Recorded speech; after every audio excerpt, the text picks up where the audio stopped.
No, not in the popular. Okay, I mean, sure.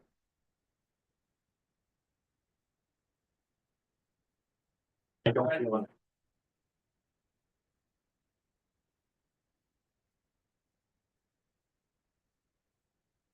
Okay. Okay, everyone, take your seats. We're about ready to.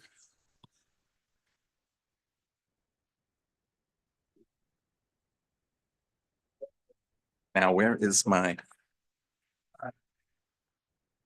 Okay, 1:02 p.m. on Tuesday, April 22nd, Earth Day. Welcome, everyone. Thank you for attending today. We have a busy meeting, 820-page agenda, 38 applications, or 36 applications. I'll call the meeting to order. First Nations recognition that we are indeed meeting on the traditional territories of the Coast Salish and the Senkotan speaking peoples, in particular the Sooke and the Shianu within the district of Sooke. And I will also today cite the Pachadat First Nation, since so many of our community grants are applicable to our neighbors residing in the Juan de Fuca Regional District. Okay, so we need an approval of the agenda. So moved by Councillor St. Pierre and seconded by Beddoes. Well, actually, we're in a special council meeting today, Tony. All approved? Yes? Okay. So we have time for a public question and comment period. Each one of you here representing an application will get to speak in turn. But if anyone would like to offer any opening words at this point, questions, comments about the process? No. Okay. So we're beginning with an important matter. Item 5.1 on the agenda is the 2025 tax rate bylaw, number 924, 2025. And over to our Director of Finance, Ms. Liu. Thank you. Through the chair to council and members of the public, we're presenting tax rate bylaw 924, 2025 for council to give 3 readings. The tax rates proposed are sufficient to levy property taxes for 2025 municipal operations as budgeted in the 2025 to 2029 5-year financial plan approved by council on April 7th, and to collect taxes levied from the Vancouver Island Regional Library, Capital Regional District, Capital Regional Hospital District, and Silver Spring Fire Protection Service area. All tax rates proposed are in compliance with provincial regulations and the district's bylaw. Happy to answer any questions. Okay, thank you. Questions? There have been many questions over the last 3-4 months, so thank you to staff for getting us to this stage. Have a motion to approve this. Councillor St. Pierre and Councillor Pearson has come in second on that. So all approve? Okay.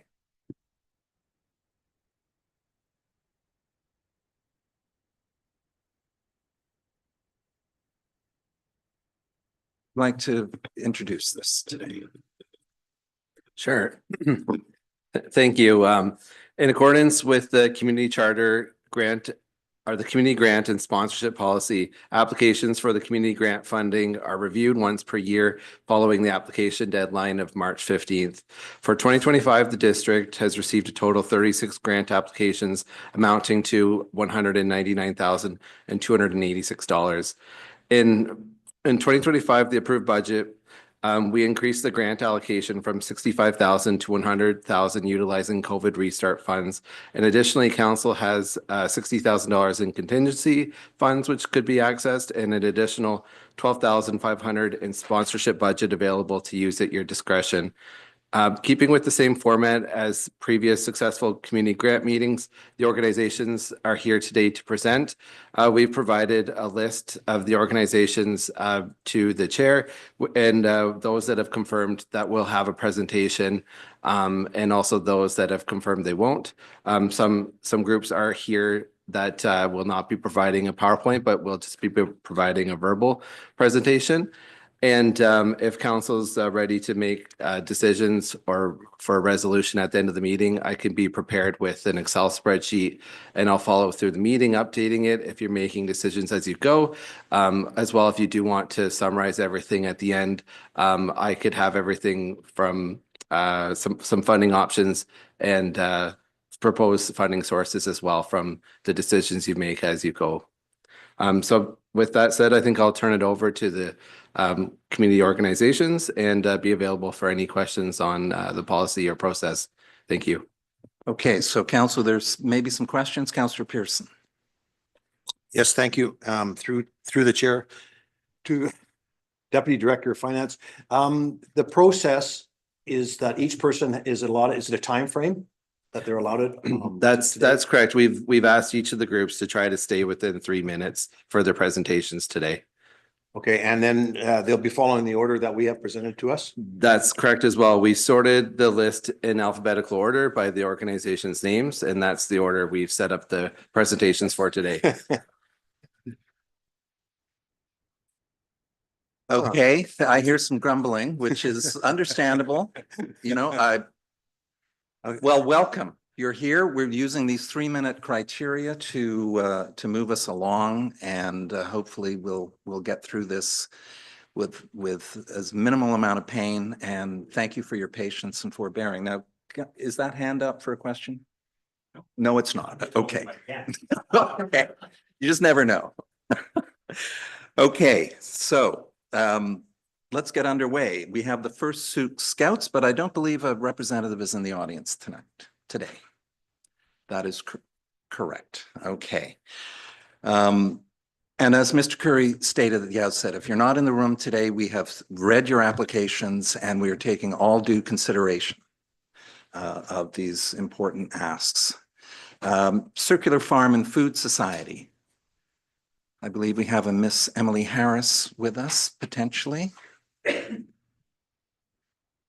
No, we don't. So the guideline here is if anyone arrives late, they will be welcomed into the speaking list at the end of the speaking list. Okay, let's do that. Number 3 is the Edward Milne Community School Society, the first of its 3 applications today, and I think Ashley Green is here.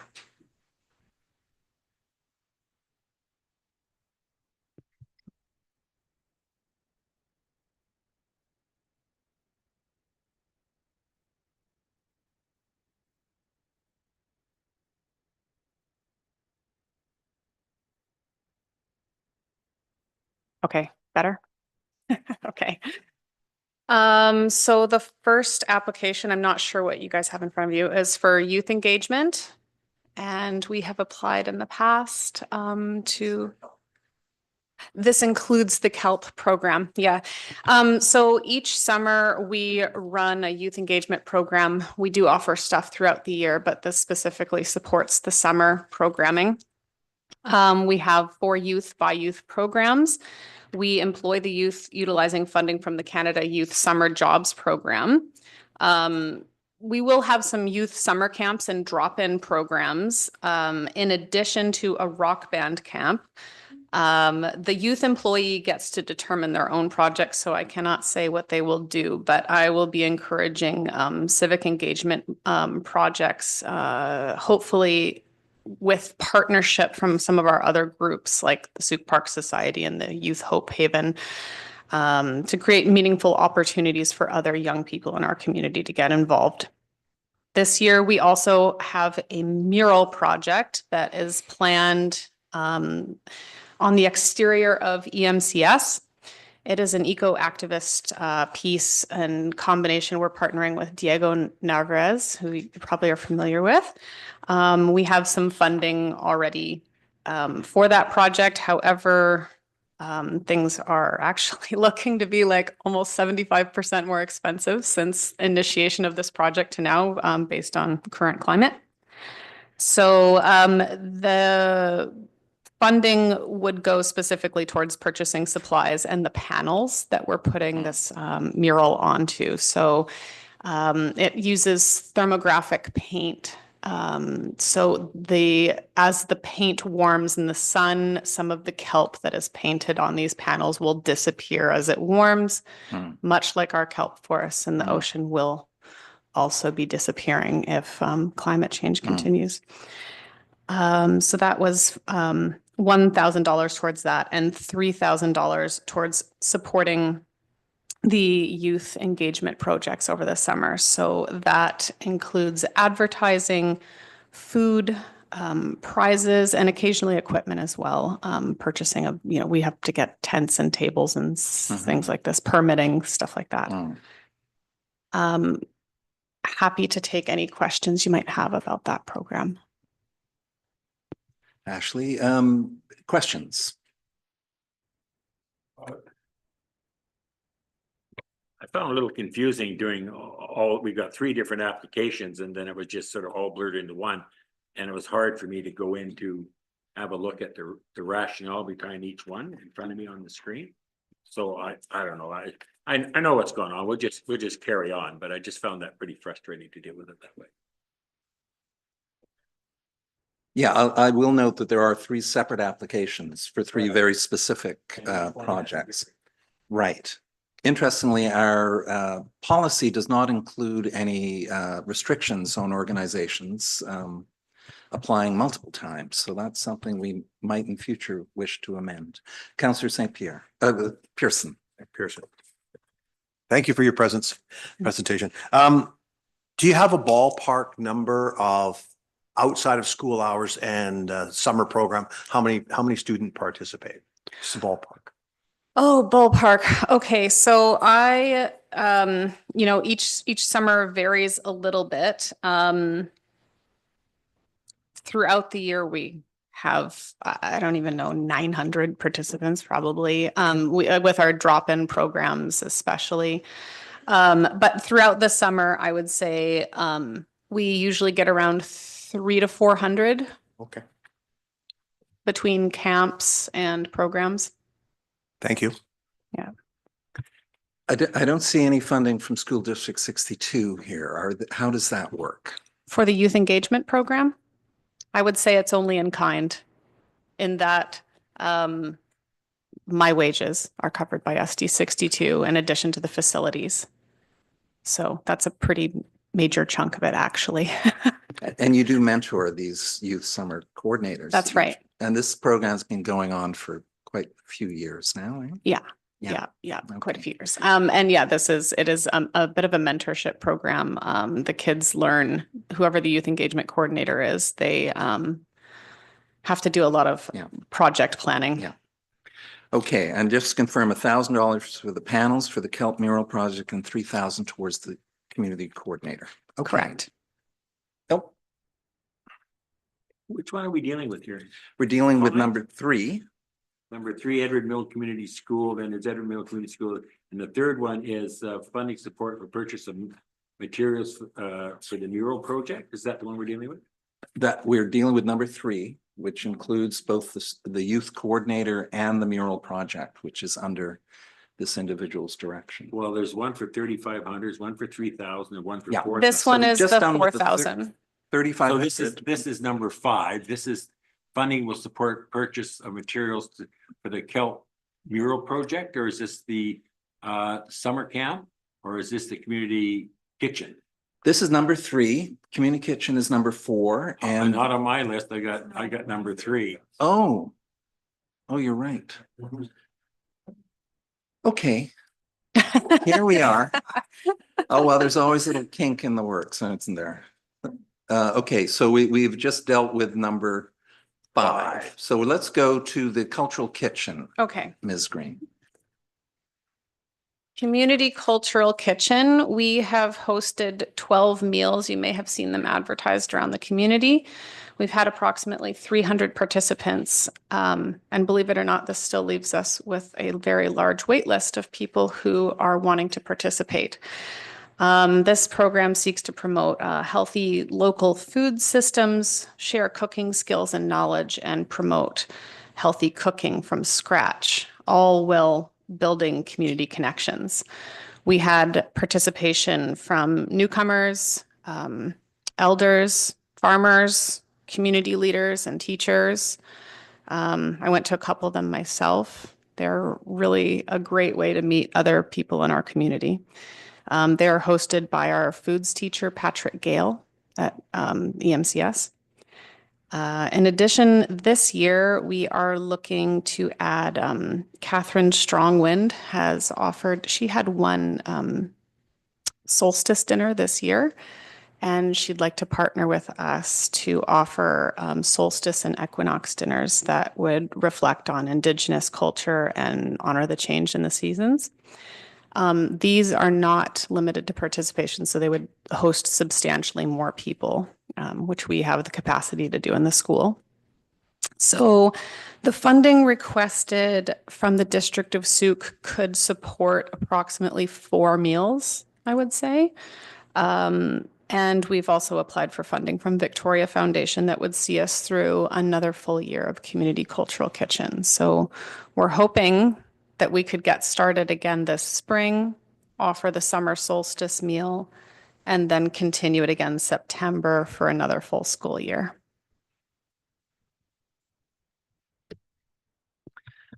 All right, questions? Okay.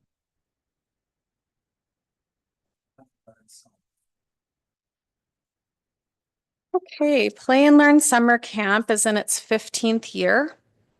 It supports approximately 25 students ages 6 to 9. It's an early intervention camp. Participants increase skills in physical, numeracy, math, and reading. It's a literacy camp, and it happens over the course of 4 weeks each summer. Principals from each of the elementary schools hand select children that are not meeting their grade expectations for whatever reason. It could even be due to travel or illness, whatever reason. And this camp is offered 100% free of charge to those families, so that it is completely barrier-free. It also includes their meals when they're there. It is a play-based camp, and it is taught by SD 62 teachers. We get 3 teachers, one supporting each area of literacy, and then we have 3 youth assistants. Those assistants are, their wages are subsidized by the Canada Youth Summer Jobs Program again. And each year we have just stellar results from this camp. We see over the course of those 4 weeks they measure, the kids' abilities in various areas. And at the end of the camp, and we have increases of 14% minimum in each of those areas, kind of depends on the group of kids, from beginning to end. So this camp or this funding is would go towards helping to cover the cost of food and transportation. Those are 2 major costs for us. We get buses each week. They get to go swimming every week at Sea Park, and they also get to go on a field trip each week to usually a local park or something like the Malahat Skywalk or something of that nature. Okay, council questions? No, Beddoes. Thank you, Mr. Chairman. What's School District 62 contribute to this? Well, they contribute in kind again towards, they pay our wages. We organize this camp. And then they also contribute the facility. So this camp is hosted at Sooke Elementary. And the custodial that's associated with that. Last year was the first time that they've contributed to the camp. And they didn't have any funding for us again this year, but we do have a little bit remaining from last year's funds that we're going to carry over into this year's camp. You say, I'm just reading what you sent in here, and wages of 25,745. Yes. That's in your budget. Is that paid by School District 62? No, we pay for it all through grant funding. And with, like I said, some of that comes, is supported by the Canada Youth Summer Jobs Program. Yeah, which is $12,000. That's right. Yeah. Okay, gives me a clearer picture. Thank you. Yeah. And we don't pay teachers' wages for this camp, unfortunately, but we are a nonprofit and this is just a summer job for them. So we're not. I didn't quite understand it.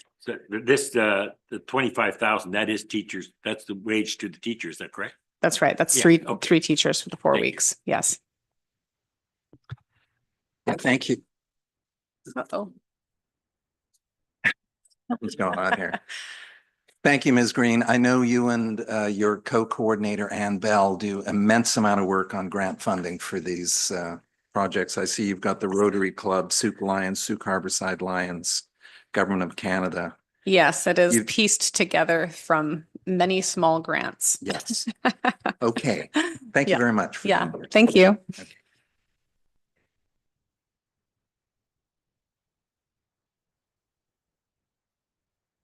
With item 6 is the Fed Urban Agricultural Society. Do we have a representative today? As I see on the chart, we do not. So, and the evidence in my eyes says that's true. So Fireweed Learning, are you here today? Okay. Well, this will be a quicker meeting than we anticipated. Fred Milne Park Society.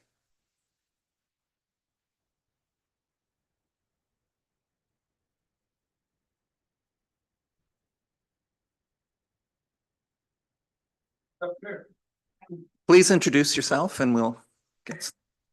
Oh yeah, my name is Chris Reburn. I'm part of the board of directors at Fred Milne Park. I also help out with all the maintenance down at the fields. We're here to ask for some funding towards light replacement. So it's been a bit of a hot topic for us over the last few years. For those that might not know, we just replaced all our lights, upgraded them to LED on our turf field. The allocated cost for that was $120,000 that we allocated. With volunteers taking 3 days off work, there was about 4 or 5 of us. We managed to do it for 95K. So we saved 25. Let's just give you an example of how conscious we are about our budgets and our finances. Currently at the field, we have 3 old wooden poles between fields 1 and 2 that are roughly 35 to 40 years old. The average lifespan for this type of pole is 30 to 40 years. So it's quickly becoming a bit of a safety issue for one. Any inspection, these poles could be deemed unsafe and they'd have to be removed. If that happened out of 3 fields, we'd only have 1 that could be lit up. That would be a huge loss for the community, for children, for adults, for everybody who uses those facilities at night when the lights are required. I'm not sure what everybody here knows about Fred Milne Park. It is a privately owned and operated facility by Sooke Community Association. Fred Milne Park's responsibility is to operate and maintain between the 3 main user groups, which is Sooke Soccer, Sooke Slow Pitch, and the high school. Currently, 2 of the fields are fully lit. Field 1 is only half lit. So what that means is when we're practicing on those fields, we only have so much light. So field 1, I am also a soccer coach, and it's almost impossible to practice on field 1. So space, as our community grows and more people are playing sports and using the facility, these fields are getting busier and busier. Now, on top of that, you can go down there on any summer afternoon and you're going to find pockets of different groups of people using these facilities. Our operating costs at Fred Milne Park, we just completed our budget. Last year, our operating cost was approximately $40,000. Our projected operating cost going into this year is budgeted at $55,000. Currently, we do collect some monies and rents from our 3 main user groups, which is soccer, slow pitch, and the high school. We did increase some of those rents a little bit. However, we're hesitant to increase them exponentially simply because Sooke Soccer for a U11 player is $225. You look at that fee for the other user groups around the Lower Island, and it's about $400. And part of those fees being so cheap for our community is because we keep our operating costs as low as possible. And that way we don't have to raise our rents significantly to our user groups. Last thing I'll say, I'll end with, we have operated this facility. I've only been volunteering for about 4 or 5 years now at the facility, and we operate this facility and we do a pretty good job, I feel, and no cost to the taxpayer. That these funds are all through grants, through this. Yeah.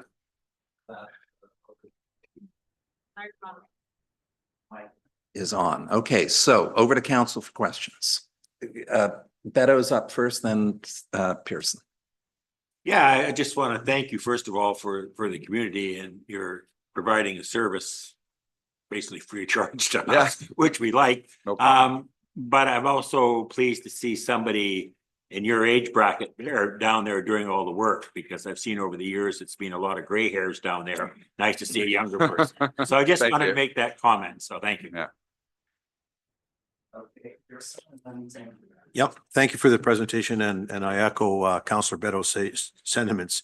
You know, it's an amazing asset in our community that is really outside the tax base, which is pretty sweet.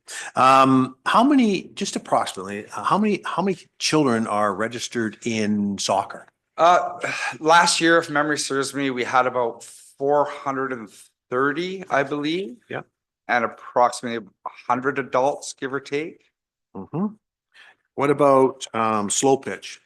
I don't have the numbers for slow pitch, but if at the last meeting, I believe they've been increasing teams every year. I'll give you a quick example on that. Last year, not last year, but the year before, they didn't have to operate on Monday nights because they didn't have enough teams. Now they operate they have games 7 days a week.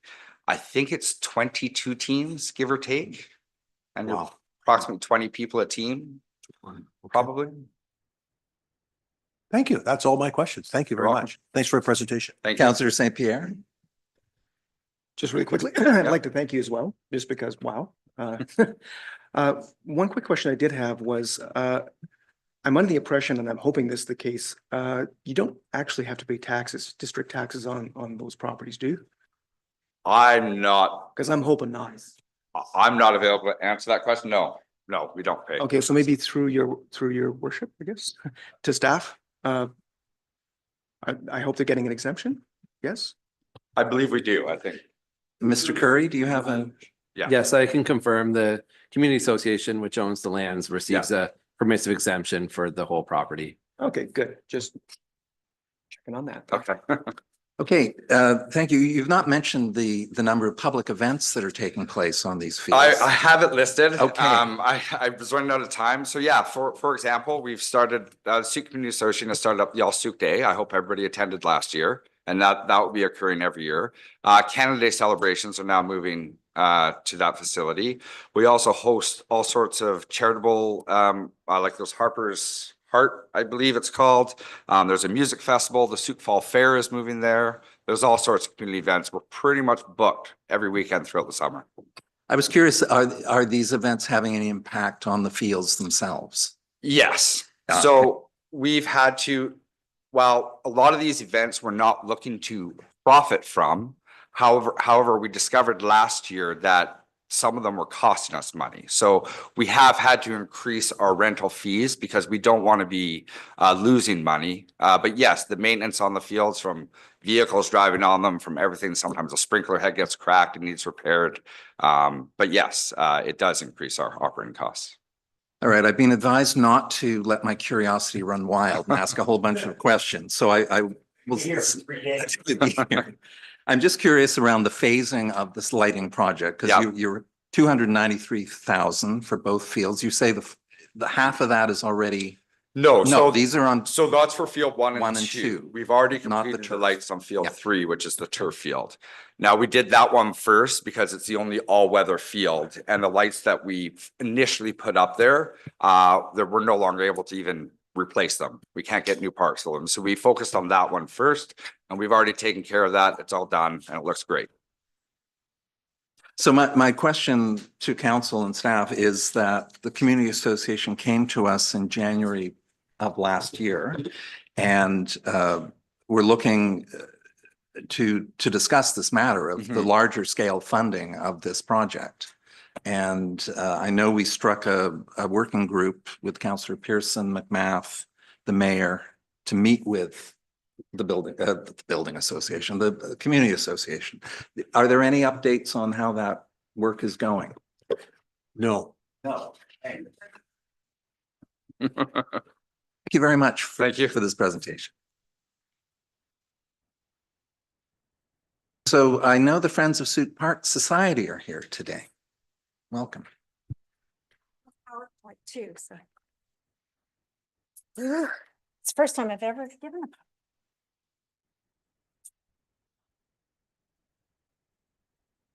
And I just click.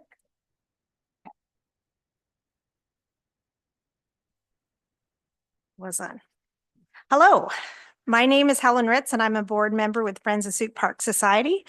The goals of Friends of Sooke Parks is to build an appreciation of our local parks, highlight the importance of parks in community and climate health, and encourage everyone to come out and enjoy our parks in all seasons. We aim to support the work and profile of the District of Sooke Parks Department. Our events are completely free and accessible to everyone. So far, more than 1,300 people have come out to enjoy our events this year. And I just put some quick visuals together to show you how we've spent our grant so far. Park cleanups and invasive removals. And we work with the Parks Department on this. We purchased and planted 13 trees to date in various parks around Sooke. Slow. Oh, there we go. And just a picture of our trees growing. We have 9 of them in the park just down the way. And we've installed some fencing and restorative planting along the creek in Broomhill Park. And together with the Sooke Library and our local schools, we host 4 story walks a year. And each story walk, we get about 150 students attend. We also host the Spooky Pumpkin Walk, which is the day after Halloween in Pine Ridge Park. And it's both a magical event, as you can see there, and it also helps remove pumpkins from our neighborhoods, which are a favorite snack of bears. And because there were just far too many cute photos, I had to throw in a couple more slides there. Look at these things. Amazing. And our other event is the Solstice Lantern Walk on Solstice, which is December 21st. And this year, in the weeks prior to the event, we did 5 free community Solstice Lantern workshops, and they were such a big hit. We really would love to do that again this year. We had so many people come out. The night of the event, we had a little bit of rain, but we still had over 400 people come out with their homemade lanterns. And again, this is the park. We decorated before the solstice walk started. And again, there's just too many good photos, so I just had to throw a bunch in here. People are just super creative, blows you away. We had a movie night last year, which was super popular.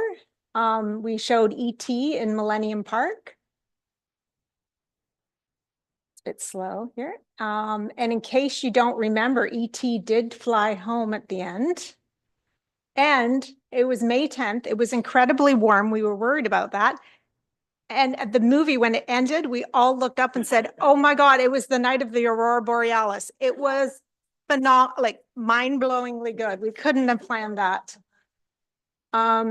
We've also done an urban trail walk with Wandafuka Community Trails. And last year we had about 30 people come out and walk the Stickleback with us. And some people had never been on the trail before. Everyone got a free cookie from Cadence Cookies, thanks to District of Sooke. And this year we hope to do another walk with them on the Sea Walk Trail in June. Something we're starting this week is a Sooke Park scavenger hunt. And basically we'll have these maps around different places in Sooke. You can pick up a map. And then you go follow the clues and you go to 6 different parks and you find a rock with a mystery word written on it. And all those mystery words create a mystery sentence. And then you take it to the library and they give you a stamp and a prize. Oh, I'm running out of time. And the last one is we're going to do games night. And so stay tuned for that. And we're extremely grateful for your financial and in-kind support and hope you'll continue to support us in the year ahead. Everyone loves parks. Broom busting on this coming Friday, I think. That's right. There's a Yes. whole bunch of stuff this weekend. Okay, volunteers wanted. So questions? this is requested for staff, actually. I see last year was it 20 funding from the climate action fund? We don't have that anymore. We didn't give it from the community grants, did we? That was from 2023. 3, okay, I saw that there. What about last year? I'm sorry. Last year was from this grant. the This community- grant, okay, community grant. okay, then you did answer my question. Okay. Thank you. Sorry to interrupt. I don't know why they put that in there, just to confuse. Thanks, Ben. This would be year 2 of our, Yeah, understood. And I do believe that we have access to some additional funding through the Climate Action Program, because we do get provincial funding annually for the next 2 years at least. Okay, thank you for all your good work.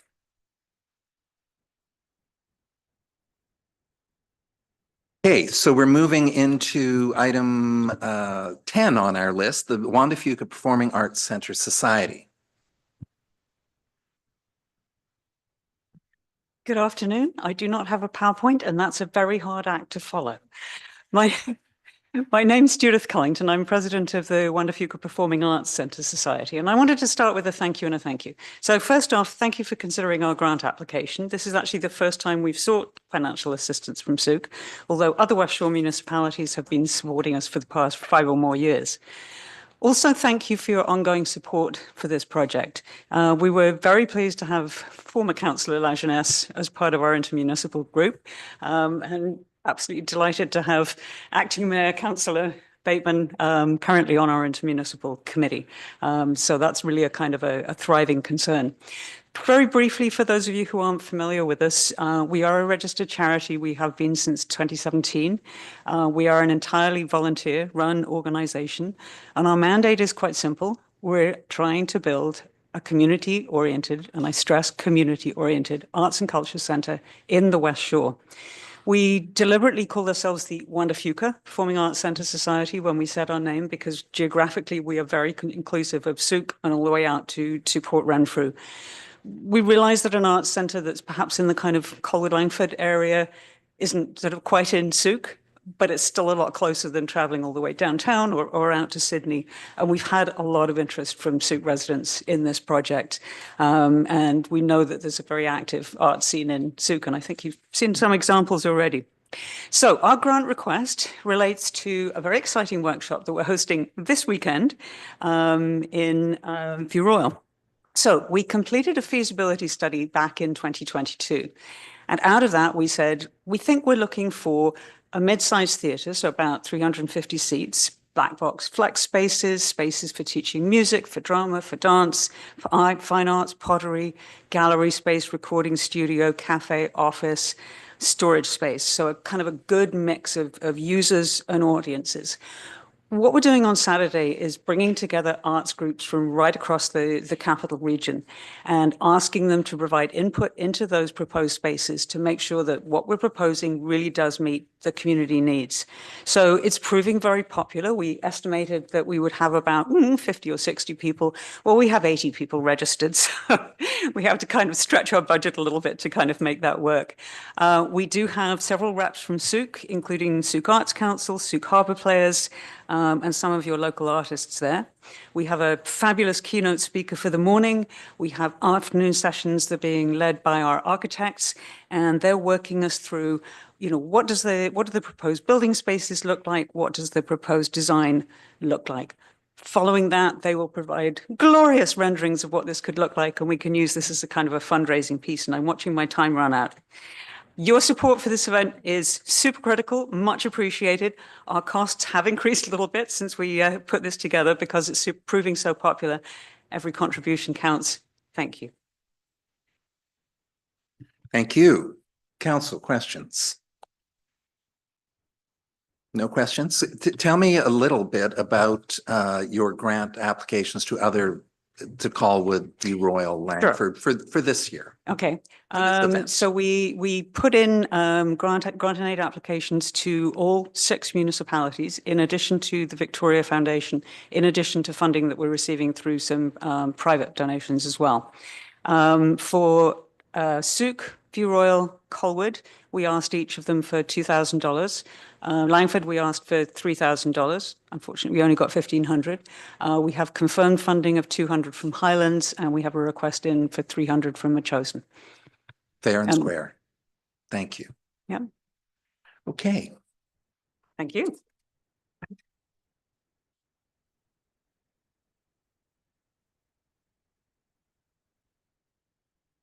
The Royal Canadian Marine Search and Rescue. Welcome. Welcome back, I think, from last year.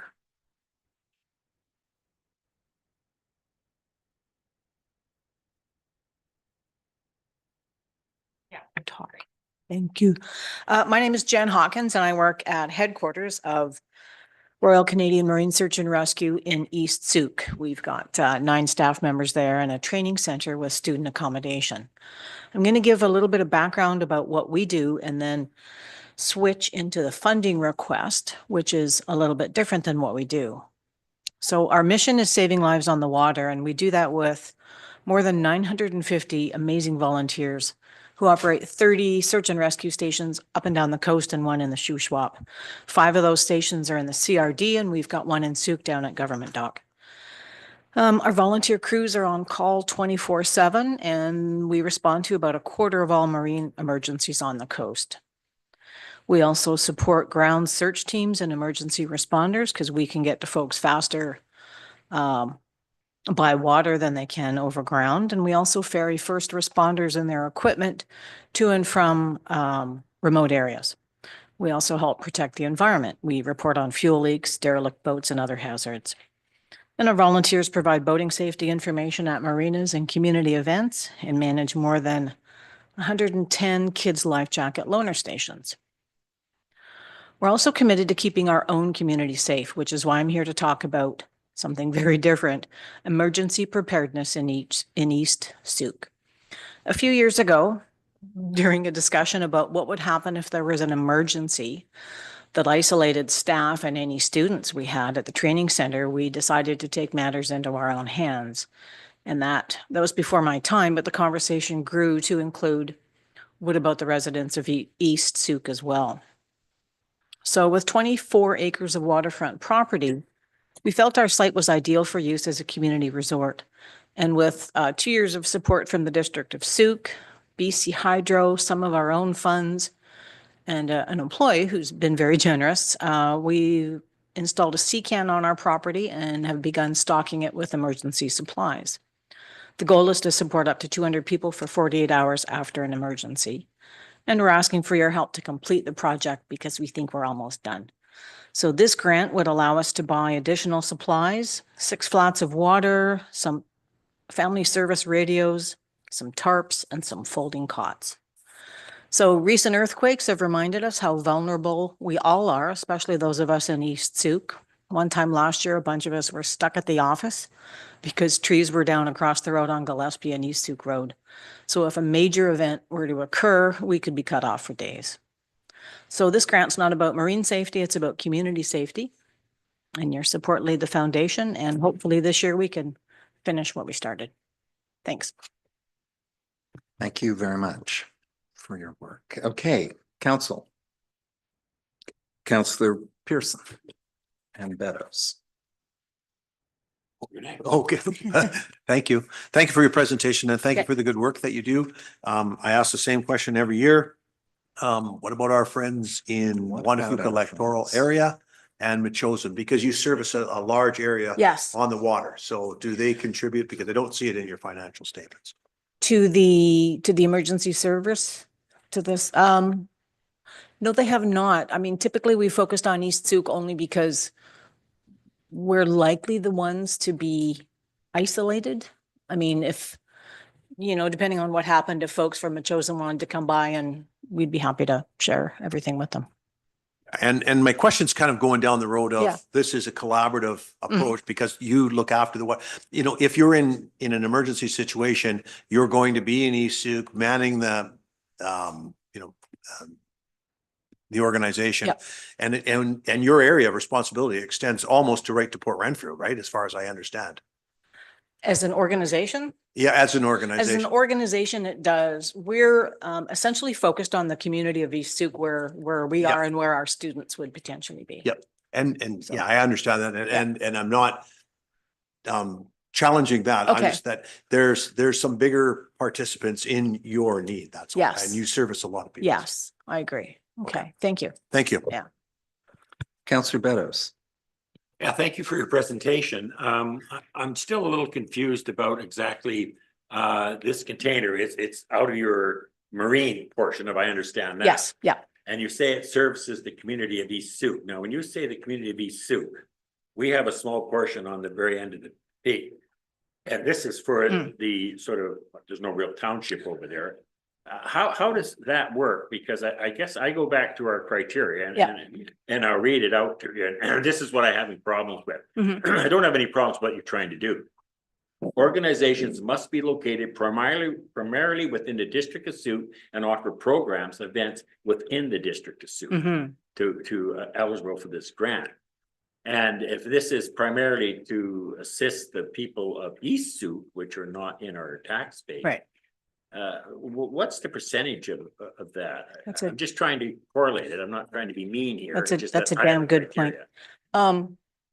As a newcomer, I kind of look at that entire peninsula as East Sooke, even though I know now that part of it belongs to Sooke. So again, we'd be opening it up to the entire peninsula. Okay, I appreciate the honesty. That's fine. Yeah, yeah. Okay. And you don't get anything from the Wanda Fuca, Al Wickham group doesn't put anything towards that? He has not. Oh, that's No. that's shocking. We get a little concerned when our government gets sort of Yeah. supported. We don't mind. We're all Yeah. in one this big family Yeah. and we understand that. But it's a little hard. So thank you for your presentation. Okay, you're welcome. Counselor St. Pierre, nothing? Nope. All right. Okay, well, not quite. I've got a couple of questions. Yeah, I was curious about the Wanda Fuca and they do, CRD, the Wanda Fuca area has an electoral areas grant in aid program that is readily accessible. In 2023 is the latest data I've got here. They gave out 2 applications. Sheringham Point and Otter Point Shirley Residents and Ratepayers Association. Another key part of our policy here is that you must show more than one funding source. Applications show secured funding sources other than the district. Now you have nothing else in the revenue category. Do not. I mean, No. again, we've been funded through the District of Sooke and through BC Hydro. We Right. elected not to go to BC Hydro again this year, just simply because there was such a small amount that was left. Right. We had applied for funding in the past from Victoria Foundation, but were turned down. Right. So Okay. it may not fit within your parameters, Yes. but Okay. If Well, you can thank find a you. way. You do remarkable work over Okay, there. thanks. Much appreciated. okay. And we'll reach out to our friend Chris. Yes. Thanks. Hey, we're looking at a Tree Foundation is here to speak with us. Hermione Jeffries. Hello. I just have, you can hear me? Hi, I'm Hermione Jeffries. I'm the interim executive director of the Cedar Tree Foundation. And I just have a couple of slides to show you. So we were founded last summer with the goal of increasing access, low barrier access to counseling primarily and other mental health services to Sooke region residents. And as you know, the Cedar Tree Health and Wellness, the business, has taken possession of the Murray Road property and has intentions to build a new mental health and community health center there. In the meantime, as they pursue that, my hope as the foundation is to see that the space is used by the community as best we can in the meantime before the building starts. So what we're asking for is some help to buy some picnic tables and benches to make it a little bit more friendly for hanging out there. We're hoping to have some things like maybe yoga in the park. There'll be a celebration of the first year of the foundation with an invitation to community members to come out and other events such as that. So yeah, that's what we're asking for. And we think that it being a more community friendly space will be a good first step towards building a community, a more community used space down the road. And to spend time in nature and have some quiet time there, some counseling sessions there potentially, things like that. Because right now it's still not really being used beyond dog walks and things like that. Questions? Yeah, thank you. Yeah. Questions? No questions? Always look your way. I had a couple of questions. Have you designed a layout for your green space? So I know there's a sensory garden will be part of this. yeah, so that is in the hands of Cedar Tree Health and Wellness. So Right. Taram and their team, and that process of engaging with builders and design and all of that is in process, Right. and will be gradually unfolding over the next several months to years. And so the plan is to have, the hope is to be able to be using the space in the meantime with the benches and the picnic tables. And when the time comes for the building to actually begin, hopefully have them move to one side. And if that's not possible, then have them put in storage until the green space is designed and to put them back in. Right, okay. Mhm. It did strike me as I was reviewing this that over at Camp Bernard at the Jamboree, the Scout Jamboree last summer, they created quite a stock of picnic tables. Mm. And I did contact Camp Bernard, and for $75 per picnic table, I don't know what condition they are. I don't know. I think they're new and usable. So that might, That's great that's information. Thank you. an option. Yeah, I mean, I think we could do it. The estimate or the amount of money that I asked for was based on just looking online. And actually, since I asked for that amount, Cedar Tree has talked about that they will cover, they're going to be paying the insurance on the property, and they will also pay for the installation. So it would actually be less. And if there's other venues to buy them more affordably, that would be really great. Okay, so we have some questions now, Sure. Councillor St. Pierre and Beddoes. Thank you. More of a comment. The park benches that you've just described, we've actually purchased a few for our property. I wouldn't consider them commercial, so I don't know how they would stand up to heavy usage. They're essentially 2x6 or 2x4 construction, Okay. bolted together. Okay. I got the sense just from the price point that you had on these that they were probably Yeah, we were significantly more yeah. rugged and the ones I was researching were the sort of more heavy duty, long-term ones, so they would last. But yeah, I mean, we'll, I would expect that might be preferable for something that's actually going to be hopefully heavily used. hopefully, yes. Okay, Councillor Beddoes. Yeah, thank you for your presentation, and Thank you, it'd be sir. nice to see some of that space still retain green. Oh, yeah. In my previous life as a Sooke Lion, I caution you, you put anything there that's wood or plastic, it'll either, good chance it'll be set on fire or smashed. So bear in mind, Yeah. whatever you do in that space, when it's open to the public, that it is fortified, either concrete Yeah. or, yeah, no, I'm No, serious. I know I, you because are, I and I have, know you are. and I I've know put that thousands of that's- dollars in there that the Yes. club has, and Yeah. we've had to close it down. Washrooms get smacked. So just be conscious of that.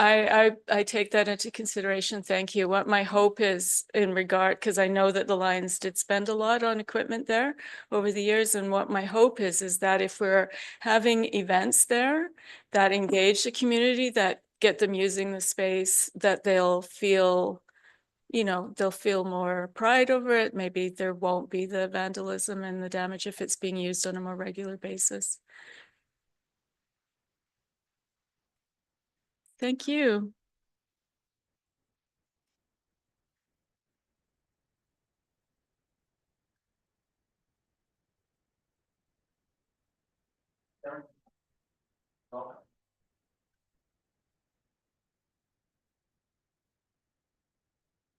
Afternoon. My name's Ian Fawcett. I'm with Sheringham Point Lighthouse Preservation Society. And first of all, thank you for your support in the past. Thank you for doing this. I do not envy you the task ahead of you sorting all this stuff out. So good luck. So this is Sheringham Point Lighthouse. It's a National Heritage Lighthouse designated. The program that we're here to talk about today is our school program that we call Exploring the Lighthouse.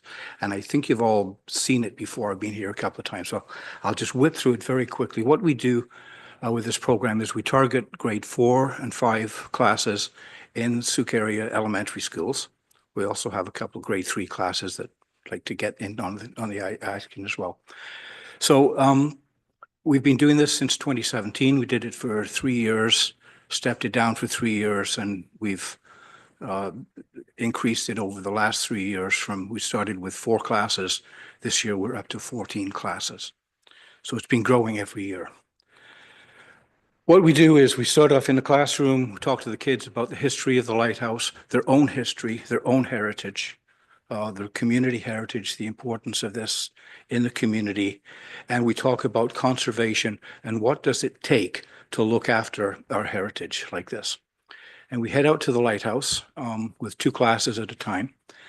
And one of the classes, we give these little cameras like this. We had 32, now we have 26. There's 2 of them are at the bottom of the water. The kids then take photographs of what they see, what captures their attention and imagination. The other class will sit with my partner in this project, Kathleen, who is an author, who talks to them about storytelling and the power of storytelling and how she goes about writing a good story. So while they're on site, they're doing their research, they're finding their inspiration, they're finding what it means to them, what the lighthouse means to them. And then they go back to the classroom and over the next few weeks, write a story about a lighthouse, taking into consideration everything that they've learned over the day. And then we take the kids' photographs, their selected photographs, and their stories, and we put them together into an online book, one for each class. That's a commemorative thing for each of the classes that they can take home and share with whoever they want. Okay, so that's essentially the program. Just very quickly, the numbers that are involved directly. We have 4 schools, as I said, 14 classes. That involves usually over 30 teachers, principals, teaching assistants, 350 students this year, 35 volunteers. And of course, as you know, the spin-off on this is tremendous. Each of those kids will take that book home and share it with 2 parents, 4 grandparents, relatives, friends. This also supports sort of the general conservation work at the lighthouse, which is bringing in right now about 35,000 visitors a year to the lighthouse, about 20,000 of which are from outside of this area. Okay, so thank you very quickly.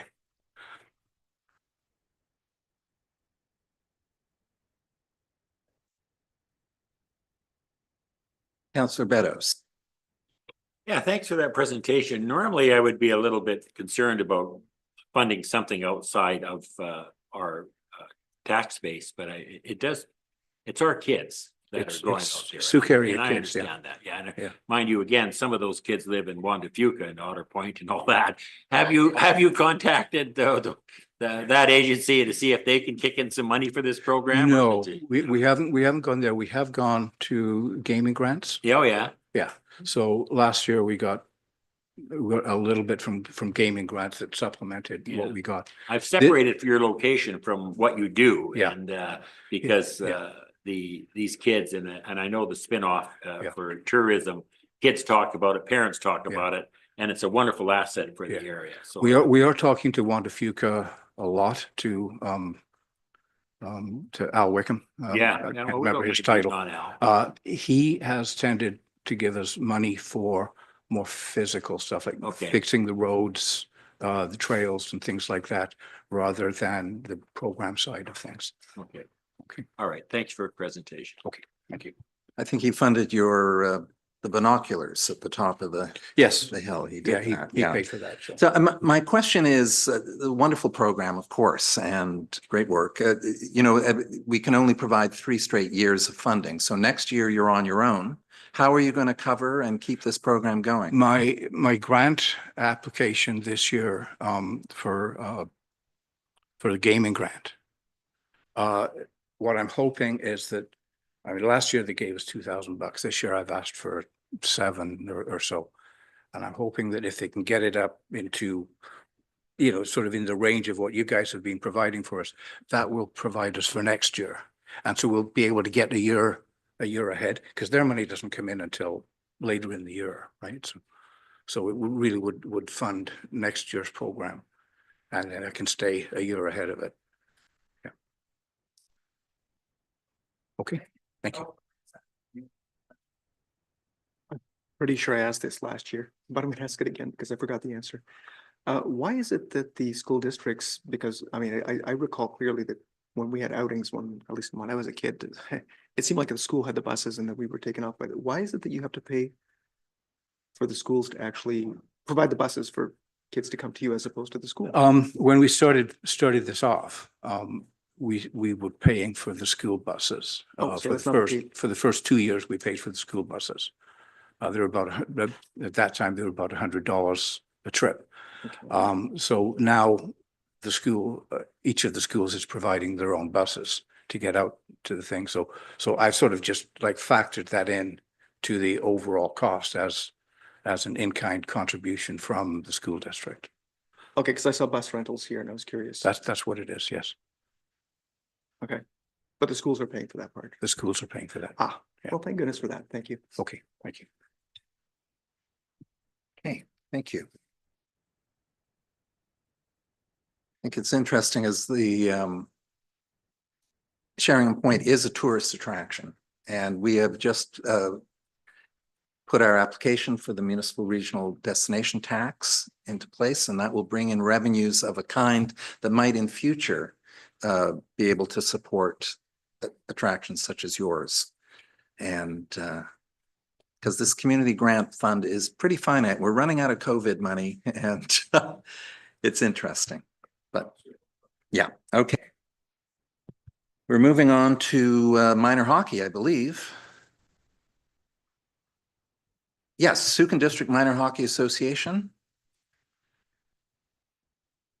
Going once, twice. Okay. Sooke Autism Support Society.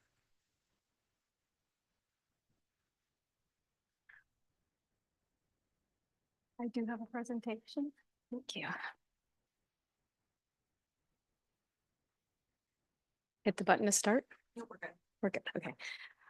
Thank you for having all of these great organizations here today. I'm Sherry Pally, and I'm the founder and president of the Sooke Autism Support Society. So I'm just going to walk you a little bit about us because not a lot of people know we're here. We were established in 2017, and it was just basically a 3:30 a.m. thought that wouldn't go away, that families like mine needed support right here in Sooke. And my son at the time was 16 and he's 23 now. And he was diagnosed when he was 3, and is life-changing for any family who's gone through that journey. We were a registered charity in 2022, and that really opened the door to building partnerships with stakeholders in Sooke and learning all about applying for grants like this one here today. We help at least 160 families that we have on an active email distribution list that gets monthly updates on all the activities that we do. And we do monthly caregiver and support meetings with guest speakers on really important topics to families with special needs. And it's not exclusive to people with just autism. We have lots of families who come that have other special needs in their family. We have lots of community events. So we just did our family Easter egg hunt Our kids cannot survive in an Easter egg hunt with hundreds of other children. So we have about 24 to 25 families that gather in a small space, and we're partners with Sooke District, School District 62, that allows us to use their property for that egg hunt. We also have Sensory Santa, which is near and dear to my heart. I get to be Mrs. Claus every year with volunteers who, we have 20 families who come in who otherwise wouldn't have photos, and some of them, you know, almost in tears because their children have never sat with Santa because of the sensory overload in malls, etc. We just got an annual grant from the Sooke Lions Club to sponsor 10 families every year to get private swim lessons. Children with autism are drawn to water. Often when they go off missing, they are found in bodies of water, and the Sooke Lions Club was all over this because they support the swim program for the grade 2s in all of the schools in Sooke. We also have a summer grant fund that we provide to families, because although other families get really excited about summertime, our families cringe. There is no structure and there's no support for our kids. It's the longest 2 months of the year. So helping them financially is really important. Most families that have early diagnosis, they literally are one income families. There's a lot of financial hardship. And so we want to help them with that. I haven't even gotten to the other slides. I better get to what this is all about. So this is SIB shops. Siblings will be in the lives of these children longer than the parents will. They're one of the most overlooked groups. The SIB shop program was founded in the 1980s. That's my family many, many years ago. Aiden did SIB shops, and we had to drive into Victoria for a 2-hour session every Saturday for months. It's just not, my goal was to have it here available for families here in Sooke. I was so interested in the program, I became a SIB shops facilitator. You have to go through a certification process. That training alone had me in tears many times, to hear the testimonials of the brothers and sisters from 10, 20, 30, 40, even 70-year-olds talking about their experience of what it was like to grow up with a sibling with special needs. So one of the things that I wanted to share with you was a family that literally their whole life is in Saskatoon. They've grown up there, their family's there, their friends are there, their job is there. But their daughter, who will be looking after their adult son as a caregiver once they're gone, lives here. So they basically left their entire life behind and have moved to Sooke, and now they're getting support through our organization to get them set up for all the PWD and all the things and services that you need to provide. So our families really devote a lot to the future planning. It's the kind of stuff that keeps us up at night when I'm not here. Who's going to take care of my child? And so the siblings are a group that is often overlooked, and we wanted to support them. And even my 20-year-old daughter, she's in the middle there, Sammy, she said to me this summer when she came back from university, she said, "What's the plan, Mom? Like, where is Ethan going to live? Who's going to take care of Ethan? Like, we need to know what the plan is." So I said, yeah, okay. Yes, that's okay.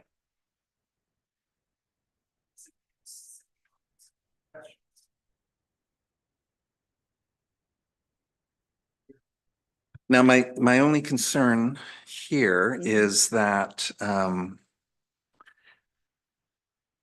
the SID shops facilitator, these are, you're paying for the facilitator, is that Yes. right with that? I'm a SIB shop facilitator, Right. but I don't have the bandwidth to do this. So we hire a third party who is also SIB shop certified to run these workshops. Right.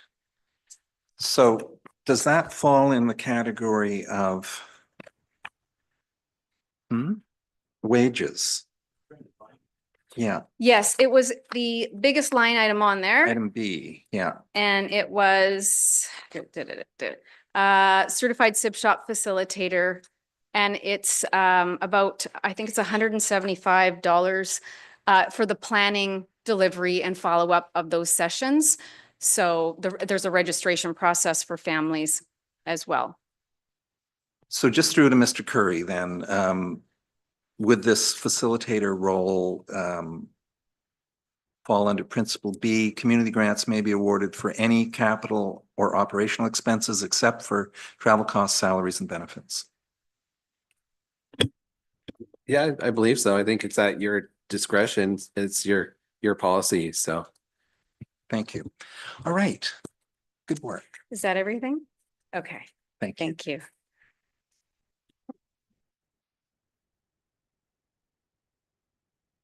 Okay, with the Sooke Basketball Club. Go Wolverines. Come on.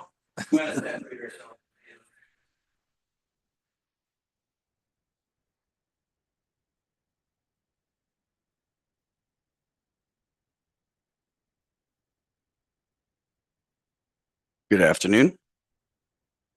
My name is Trevor Bly, and this is my lovely wife Shannon next to me. We operate the Sooke Basketball Club. So, like Mr. Bateman said, go Wolverines. Season of play ends, we roll into a club. Sooke Basketball Club started in 1997 by myself at a very ripe age of 22. We started with a U17 program and stayed that way for probably 6 or 7 years. We've recently grown down to include a grade 3, 4, 5 night league, an experience that happens in Victoria that Sooke kids can't take part in because they play 8 o'clock on a Tuesday night at Sir James Douglas, and participation is just limited. It was crucial for us to start this in order to develop our players the same way that everybody did in other municipalities closer to Victoria. We have a grade 3, 4, 5 night league that runs for 8 weeks, and this year includes 48 kids in those three grades. We also expanded to a U13 program, kids in grade 6 and 7, a U15 program, kids in grade 7 and 8. Over the course, we've ran men's leagues and men's leagues teams. We run a 3-on-3 tournament, the Trevor Purdy Memorial, that's been going on for 20 some odd years now. Opening up, we kind of collaborate that on the same weekend as the All Sooke Day and everything else that's going on in Sooke. Makes it a great time. For years and years, I did this out of my own pocket. The smart one next to me put a stop to that when we got married. And just recently, through Shannon's intelligence and foreseeing, we have become a not-for-profit society.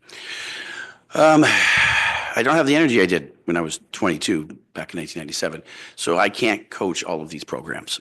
I need help, and I have drawn from my alumni over periods of time. We buy insurance to coverage, which allows us to rent facilities from the MCS Society, not the MCS the school. What else do we do? The tournament entry fees for our U17 team, who will play 7 tournaments this year, is average about $700. I try to keep the registration fees reasonable. We will never not have somebody participate because they can't afford it, but we are substantially less than everybody else. For what we offer for $550 at the U17 level is roughly about $2,400 in Victoria by other spring and summer clubs. We also go a little bit international. Every second year, and they're coming this year, we host 65 kids from Newburgh, Denmark. And they emulsify themselves into our town. We play them, we host them, and last year we went to them. We have about 102 this year of kids involved in our programs from the U17 age down to the grade 3, 4, 5 league, not including the K-2 camps that we will periodically put in on Pro D days. And there you go. Thank you. What's that? We have it all. You have all that in front of you too? Well, I just thought that Councillor Pearson would like to see my beautiful face one more time. I'll leave that. Okay, questions? Councillor Pearson. With your lovely face. Am I allowed to talk about your father? Never mind. Oh, he would like to talk about you. So you guys became incorporated as a nonprofit in April 21st, 2024. This is sort of your first grant cycles that you're going for. Yes, So sir. you're aware that under our criteria you're eligible for 3 years maximum. Yes. And the purpose of a lot of our grants is to get seed money to get you started. Absolutely. That's 100%. Okay. How many kids?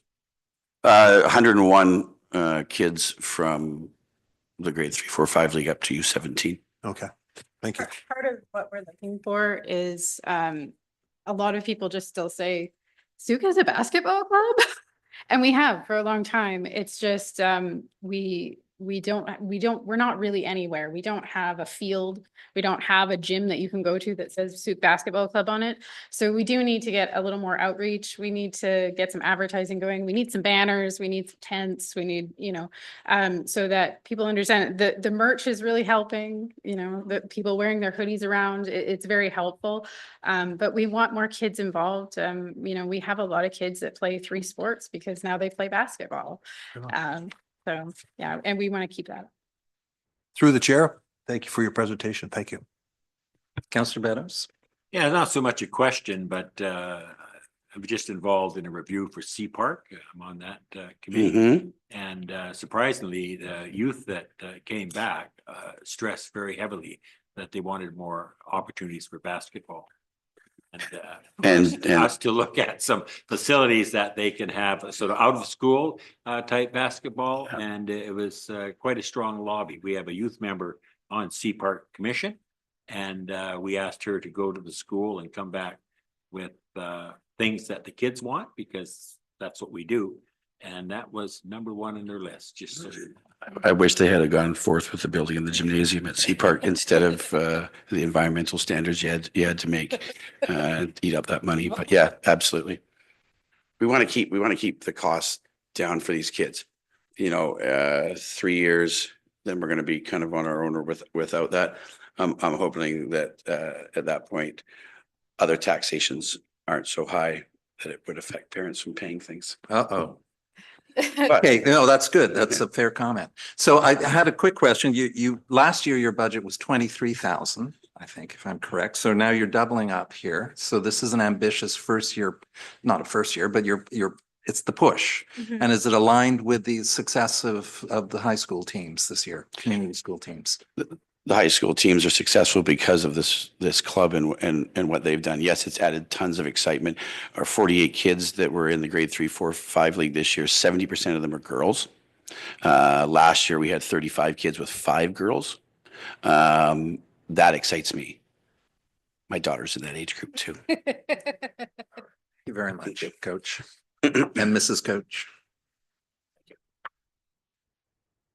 Okay, we're moving along here. Number 17 on our list, the Sooke Bike Club. Number 18. Number 18, Sooke Community Choir. Welcome.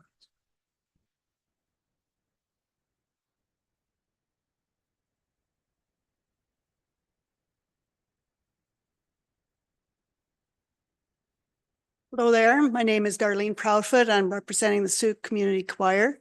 You have before us our grant. Thank you very much for the opportunity to speak to you today. This is our 3rd year. We've received the grant, and you'll notice that we've increased our amount to cover our costs for our conductor, our accompanist, our music tracks, rental. We've just been informed we'll have to be paying for transportation costs. So costs are going up, and it's a pretty simple application. And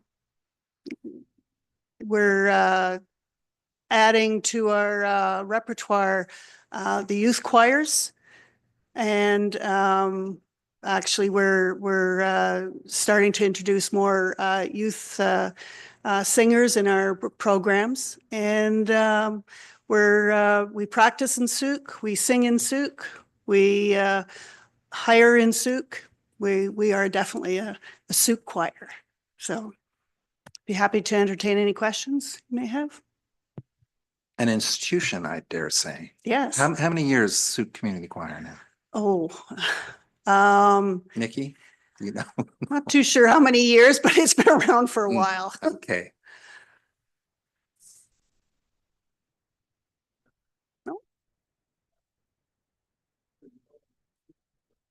The purchase and tracks, is that? And conductor and accompanist. And conductor as well. Is yes. Conductor's at $6,600 and Yeah. you're seeking 3,000 from us. Yeah. Okay. All right. 36 years. There we go. Well, institution indeed.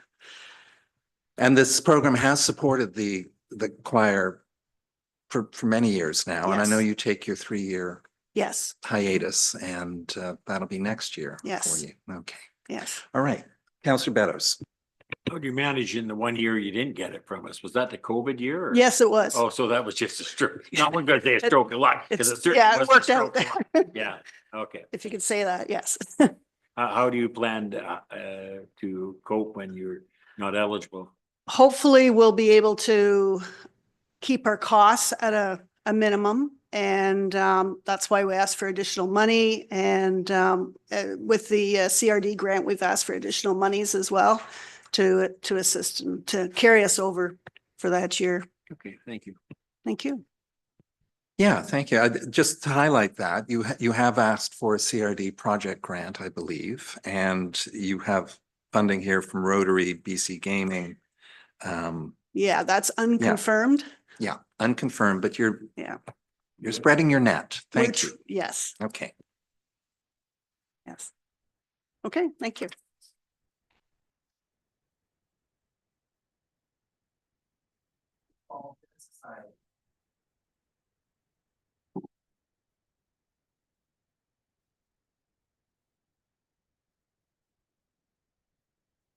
Good evening, councils, acting mayor, staff.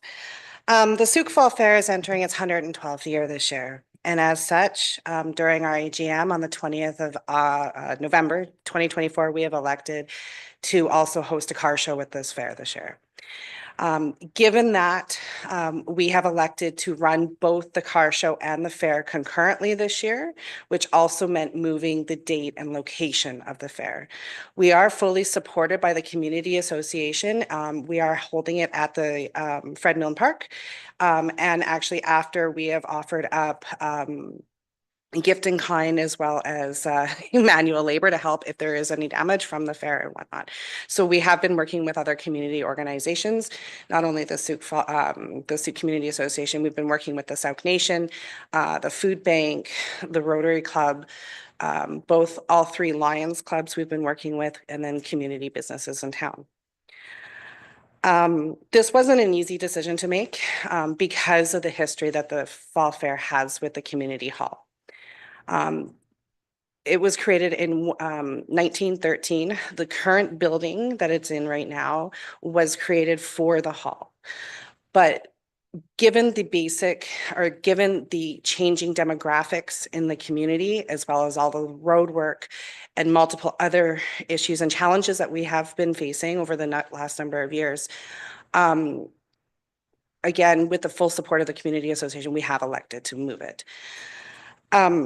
The mandate of the Fall Fair is to promote Sooke's agricultural community, Sooke itself, and we have been working with Sooke Tourism, the arts community, promoting youth in Sooke, promoting cohesiveness and the talent that we have in this community because it is so incredibly talented.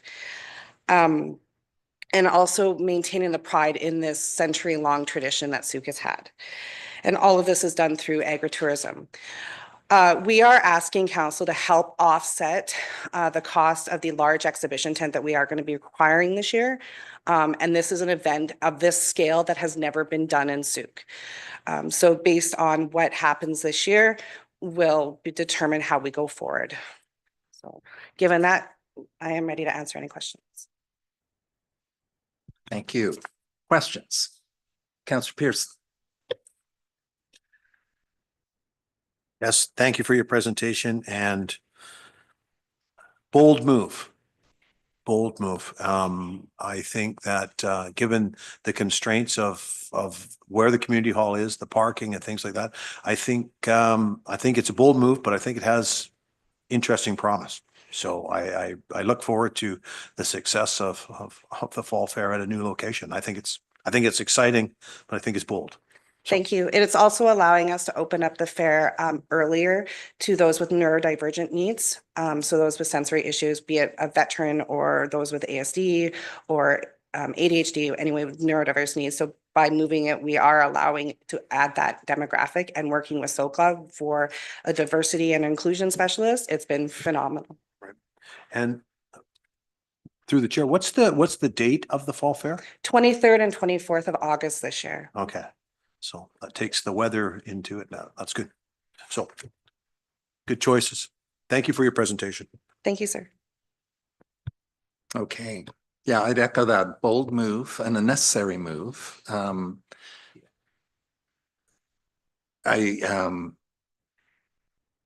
Yeah, so this is a single tent. This is a particularly large tent for all the exhibits. I Yeah, take so it. it's a 50 by 100 tent, and Yeah. what is included, it is going to cost us $11,111, I believe. And what is included with that is it is a setup, it is the tables, lighting, as well as dehumidifiers required that I have been made specific that I want to ensure that so that they minimize the risks to the exhibits, specifically photography, needlecraft, artwork, etc. As well as it's large enough that we can also have demonstrators in there. So right now, I have been working with the Sooke Arts Council.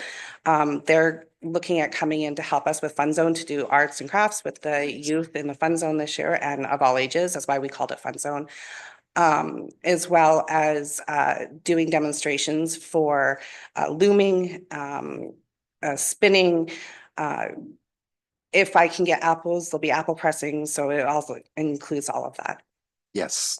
And the pet parade, will that continue as? It is Okay. absolutely, and we'll actually do Essential it longer. service. We are looking at having horse trail rides going Oh. up this year. So by moving the fair, it's allowing us not only to highlight the heart and soul of the fair that has been running for the past 112 years, but it's also allowing to bring in more of the demographics and more activities for families to spend their money in Sooke.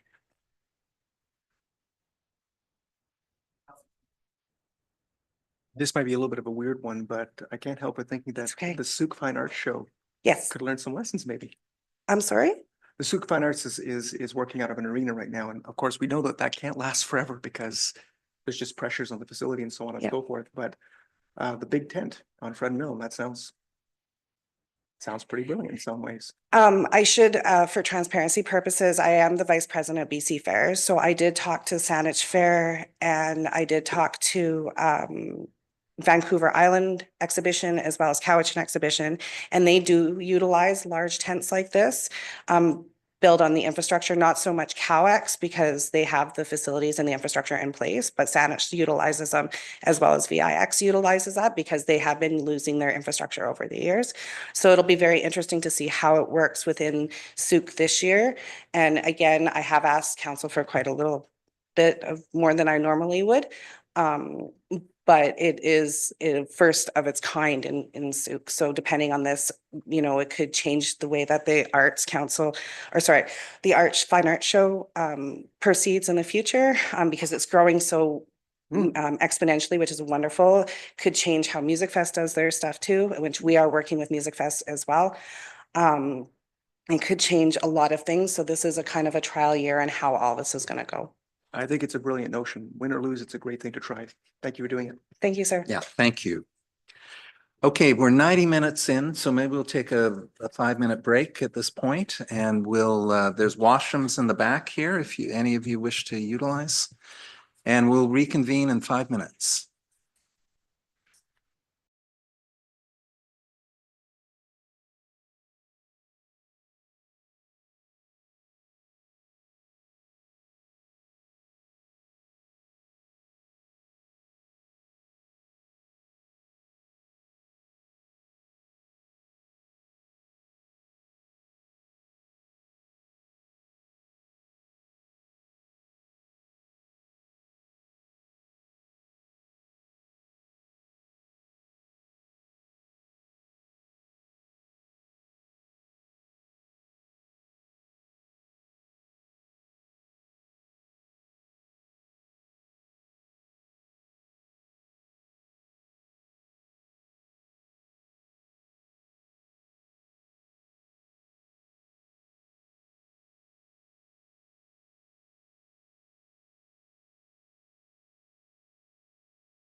I can't do it either. Shall I wield the gavel? No. Oh, for Peter. Okay.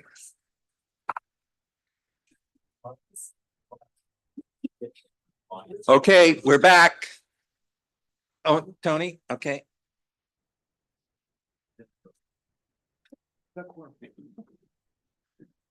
So we're missing staff. Jessica needs to be here.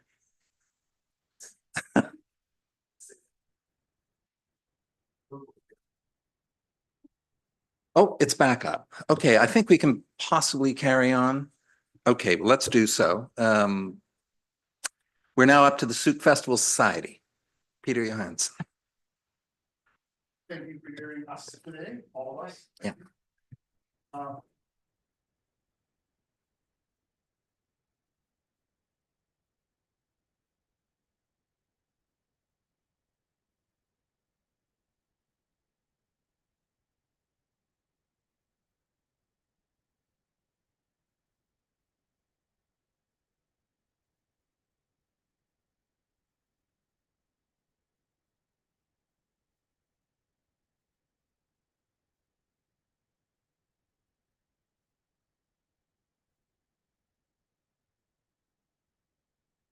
Okay, gentlemen. Councillor St. Pierre. Soccer field, we're back to Fred Mill? No. We're doing it. Yeah, that's what I thought. Just wanted to confirm. We're talking about the same place again. It's Fred Mill. Sorry if I was confusing it. No, it's not you, it's me. The name just keeps coming up and I'm trying to confirm. Fred Mill. Utilized space that's becoming more utilized. It's awesome to see. Okay, so just another quick question while I've got you here. How do you feel about a big tent for your festival? Just curious. Okay, not that it's gonna happen or anything, just curious. I know. Just curious. Thanks.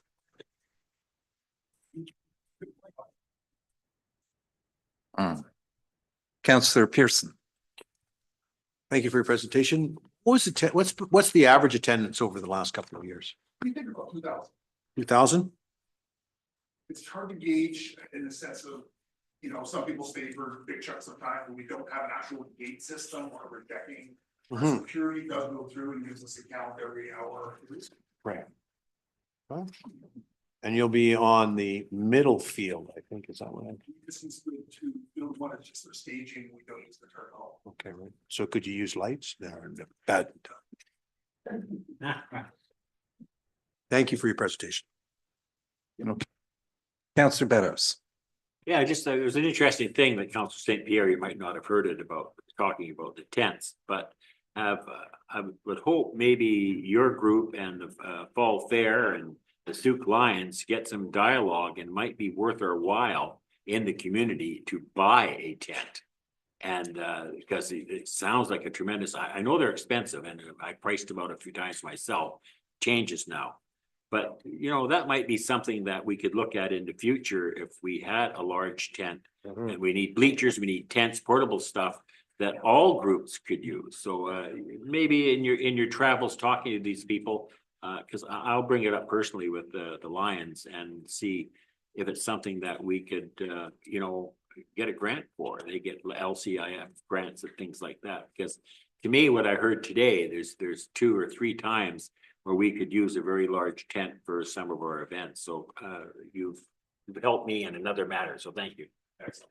I've been working with some of the groups, including Fred Mill Park. What we're trying to do is utilize resources together. So for example, porta potties, we want to rent them for the entire season. And meeting them up to the different groups as they need them, because especially in August, there's quite a few different events there that are going to take 10 or more porta potties per group. Rather than hauling them in and out. Hauling them out, either $3 grand a pop, or get it for the whole summer for $3 grand. Everybody pays into that. I thought it was, sorry. Is that okay? I heard it. Okay. Yes. They're watching. They're watching? Yes, Yeah. they're watching. Sorry. There's a lot of room to move there. That's good. Yes. Excellent. Thank you. Okay. Thank you, Peter.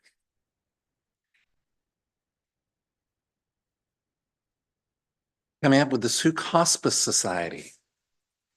Mrs. Beddoes.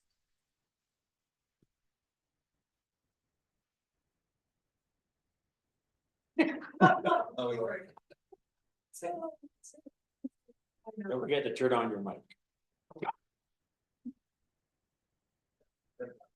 Red button.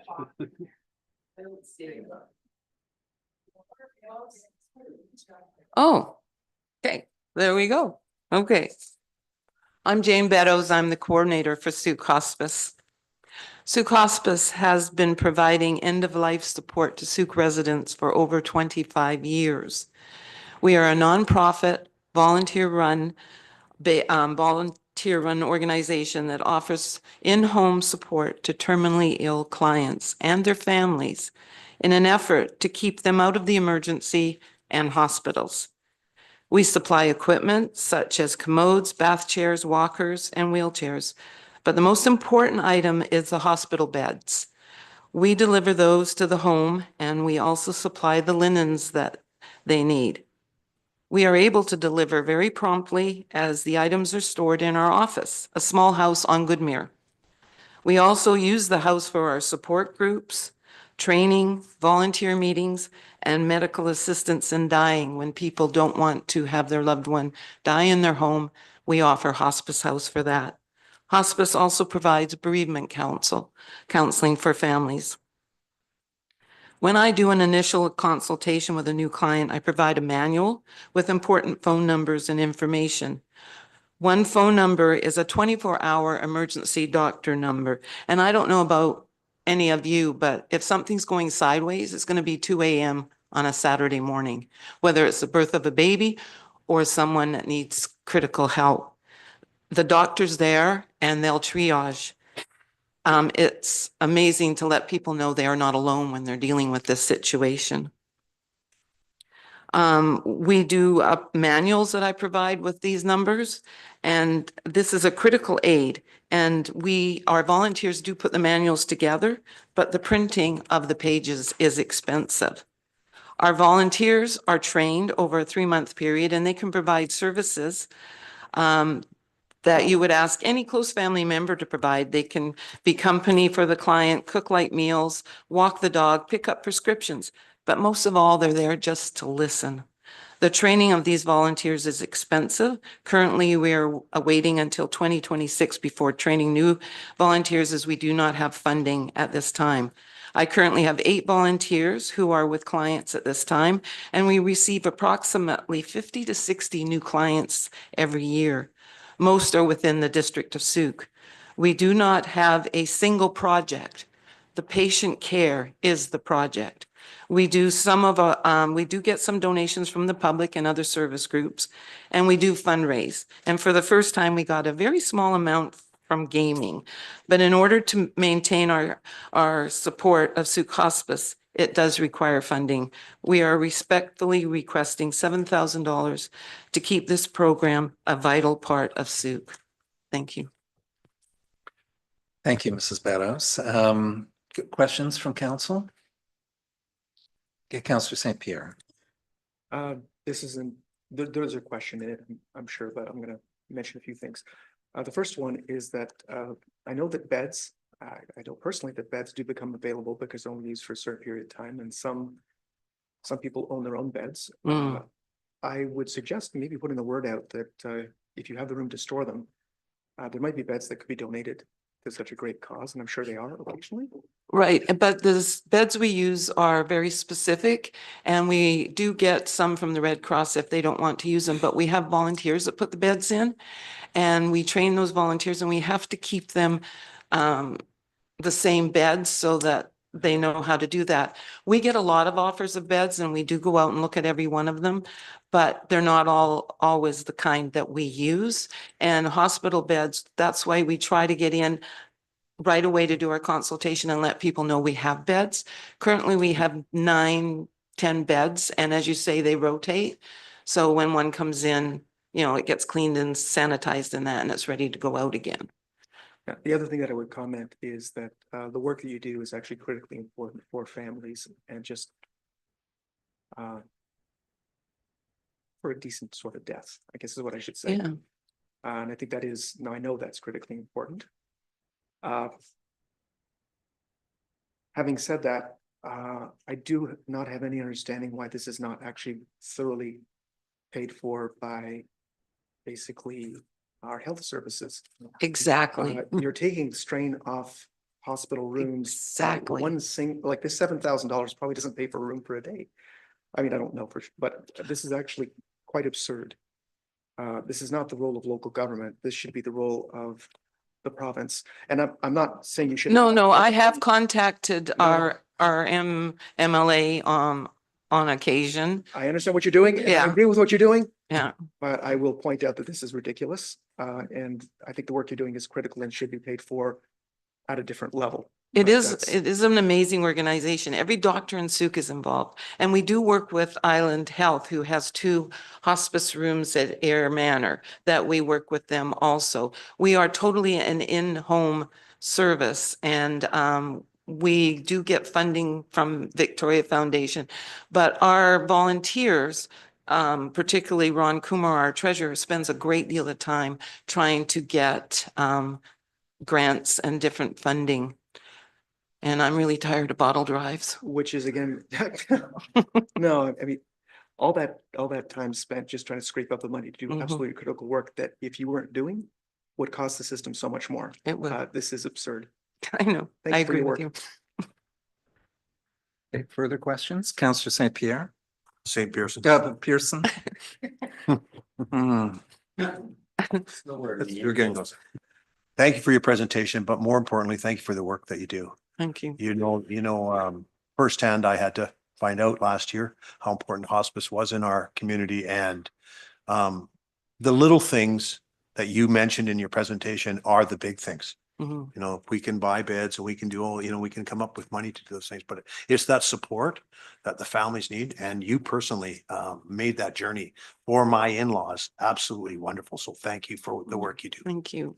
Thank you. Okay, I know all about it. you know all about it. Counselor Beddoes moves beds, I believe. He It's one does. of your missions. Yeah. It was interesting. We had to follow up on Counselor St. Pierre. We had the BC Seniors Advocate was in town recently, and he reiterated that the mission is for people to age at home, Mhm. right? And we were over at Air Manor, and their great need for complex care beds. And so you're a key part of the system here. So thank you Thank you. for that. I did Google, as I tend to do, and I saw the BC Center for Palliative Care. Now, they apparently have a grant program Mhm. that you're familiar with that Mhm. undoubtedly. Mhm. Yeah. Okay. Thank you very much.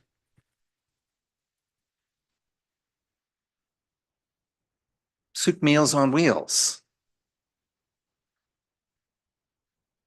Speaking of the Seniors Advocate, we walked by their facility and doing fantastic work there. Sooke Minor Fastball. Okay. Sooke Pickleball Club.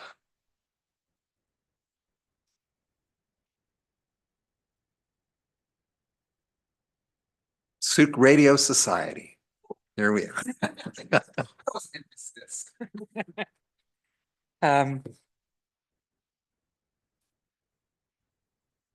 Hi. Thank you so much for having us back this year. I'm going to drill through this as fast as I possibly can. So if I'm talking too fast, let me know. I will slow down. You were kind enough to grant us seed money last year, and we planted a tree and we've been watering it, and it's growing like a weed now. With the seed money, we incorporated, we can go, am I in charge of there? Or can we go to the next slide? Oh, where am I? There we go. Thank you. There we go. So we incorporated as a society. We talked to people who had been through various efforts to establish a radio station in the past. And one thing that leapt out at us is everybody kind of jumped into the pool and immediately started programming without building a support network and an infrastructure. So we spent a few months doing that. We came up with a membership structure. We put together a statement of principles, policies around members and volunteers.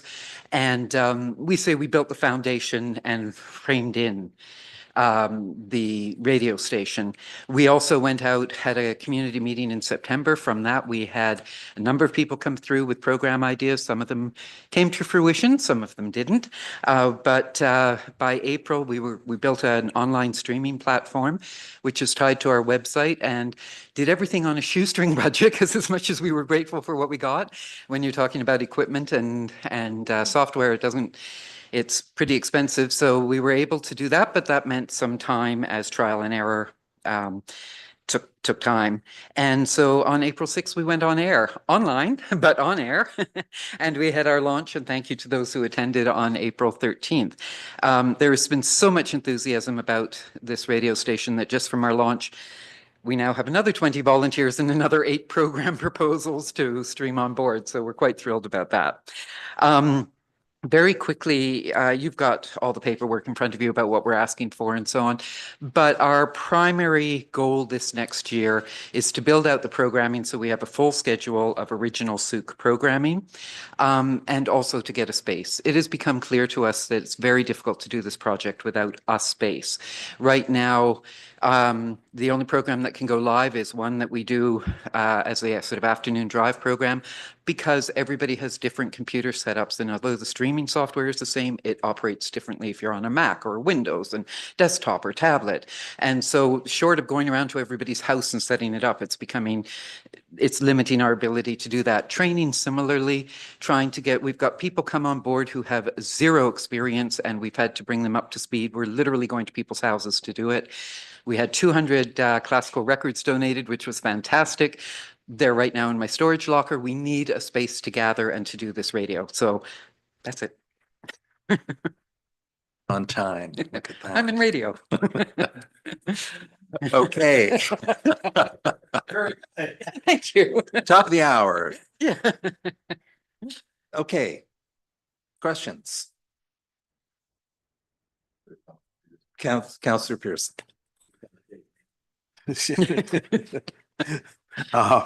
Thank you for your presentation. Thank you for the work that you're doing. And I'm sure many people have told you, as they did on the news, your voice is radio perfect. So, yes.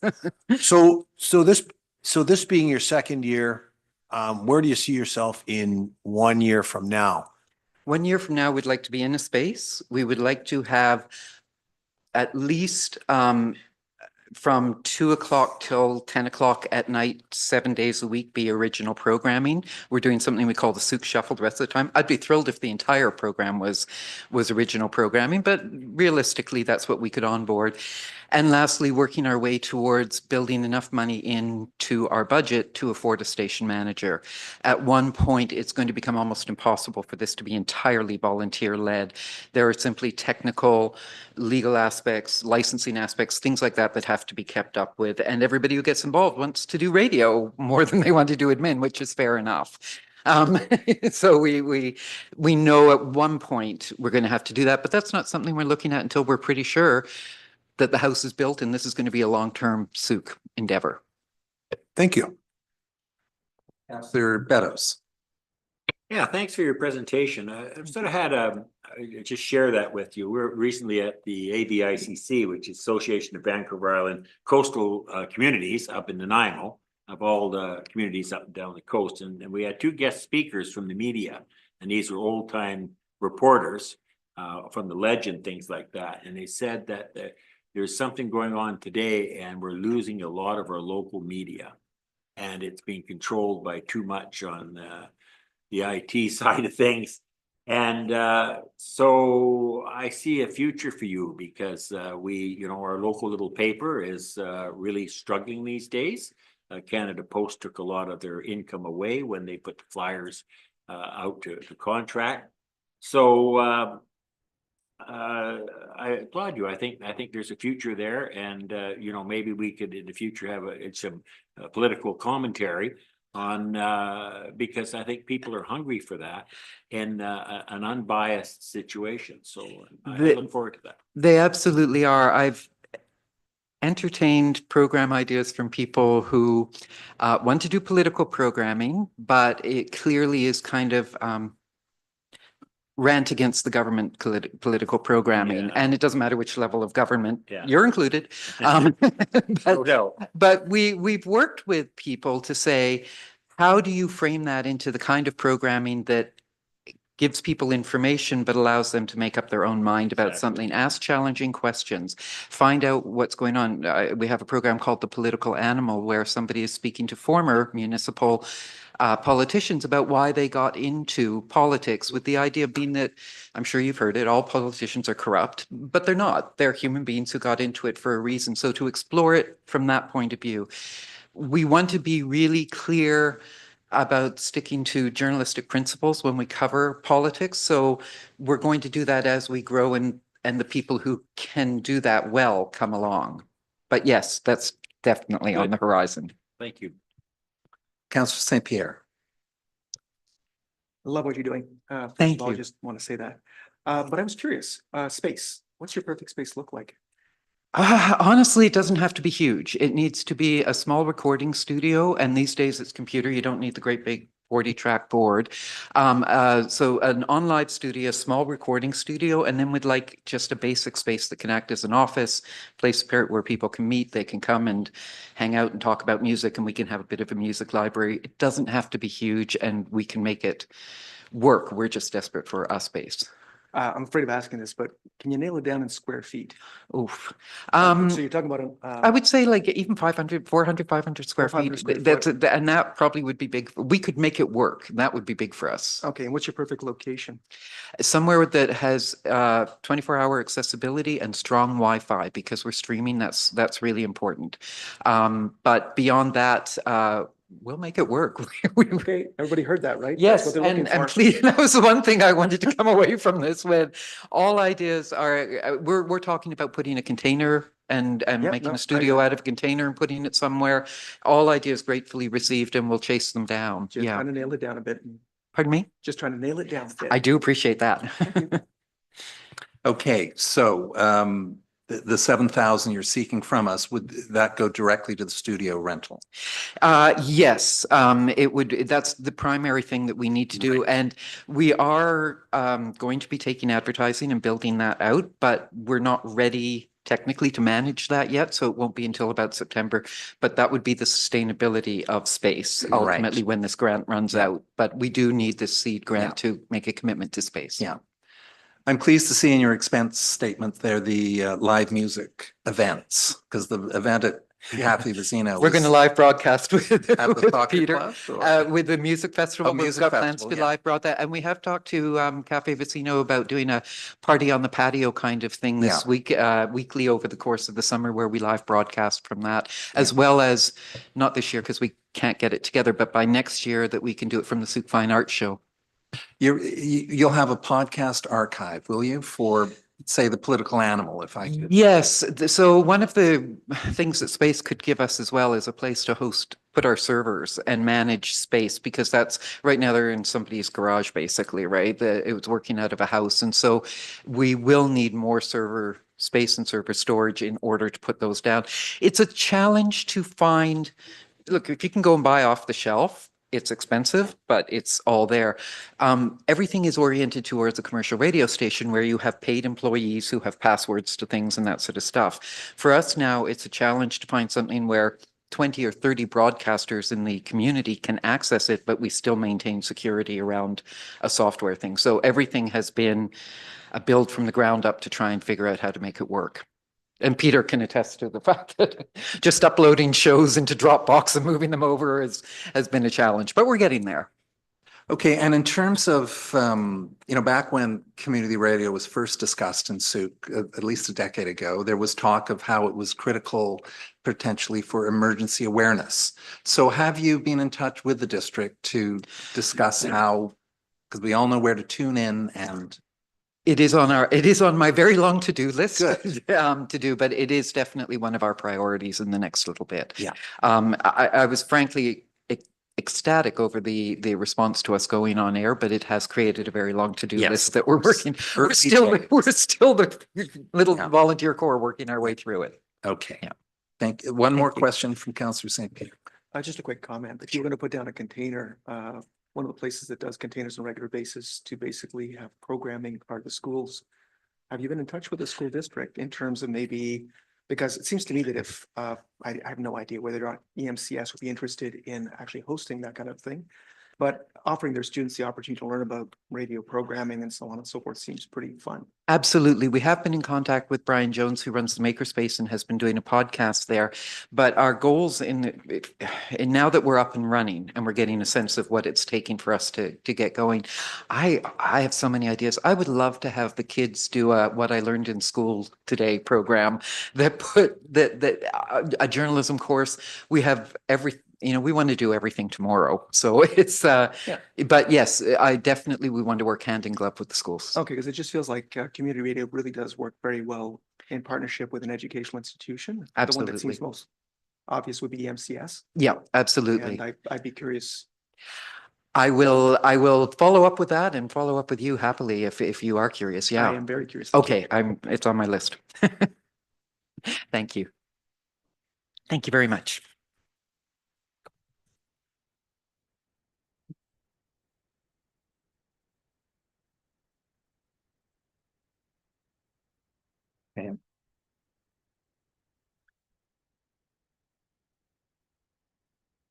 So searching.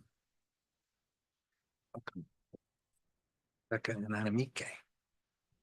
Good afternoon. My name is Annemie Coulthard. I'm president of the board of directors of the Sooke Region Communities Health Network.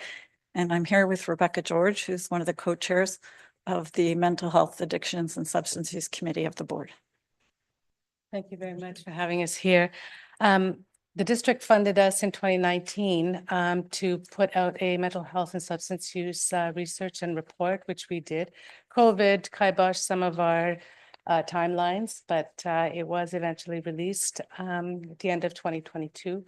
And we have, as a committee, our committee was formed in 2018, and as a committee, we are using that report as a stepping stone to having our activities in Sooke. So last year, from that report, we followed the advice of the community, wanting some sort of mental health day where we would provide information. We also wanted to provide the feedback from that report, and so we held a fair at Edward Milne Community School Society, at the school, and we had keynote speakers, we had workshops, and we had the commons area was filled with about 22 community service providers. And it was the nicest day of the summer, of the end of summer in September 21st. So we watched a lot of cars go to the beaches, but about 200 of community members came through and found information.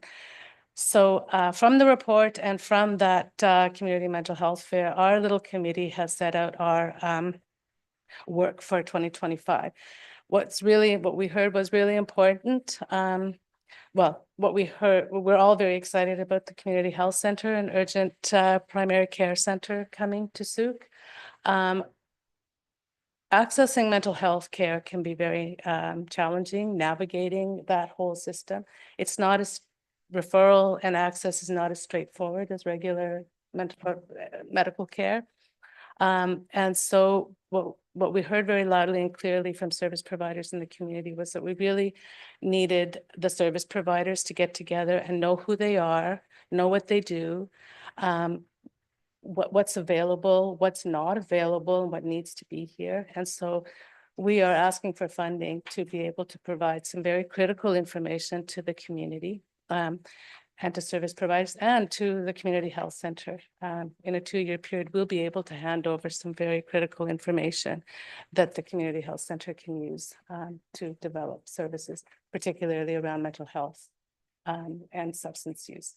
So we're asking for 2 things. We're asking for funding to support 3 meetings this year of service providers, mental health and substance use service providers. There are other community of practice meetings in the West Shore and Greater Victoria, but they deal with the whole picture. We want to deal with our rural picture, Port Renfrew, Shirley, East Sooke. We'd like to be able to hold in-person meetings But we'd like to have an online conferencing option for people who can't necessarily make it.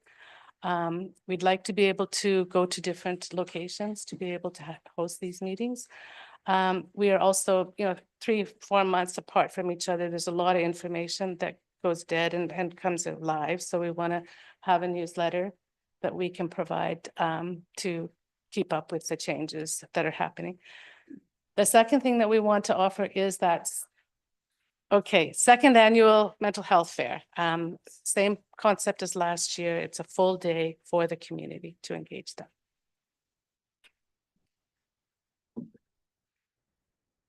Okay.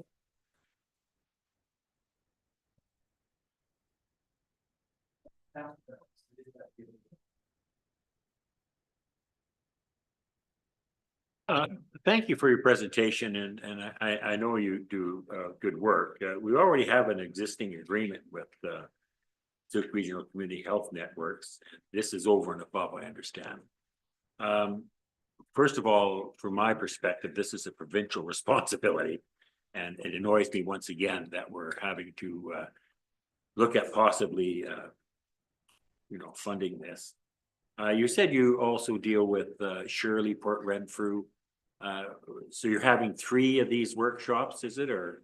So Three meetings a year where we invite all of the service providers to come and meet and talk about in their. Sooke. In Sooke. Okay. So the other thing that is a little concerning is your staff, project staff contract. So that means you hire somebody. Yeah. Is 9,000 on $11,000 budget. So most of that is going to wait. It is. We did most all the work, volunteers. We had a volunteer group of about 10 people. Yeah. And there's a lot to be done, adding newsletters and adding Understood. a lot of things. 1 day a week for the next, the remainder of the year is what we're looking for. Okay, thanks for your presentation. Thank you. Well, thank you. Thank you very much. Thank you.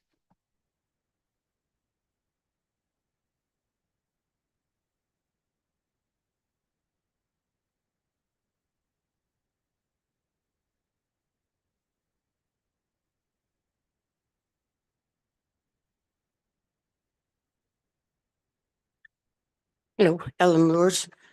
You have our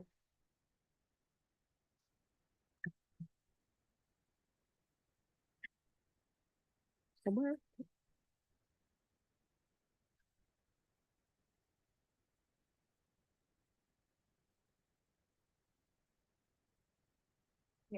There it is. It's coming. Okay.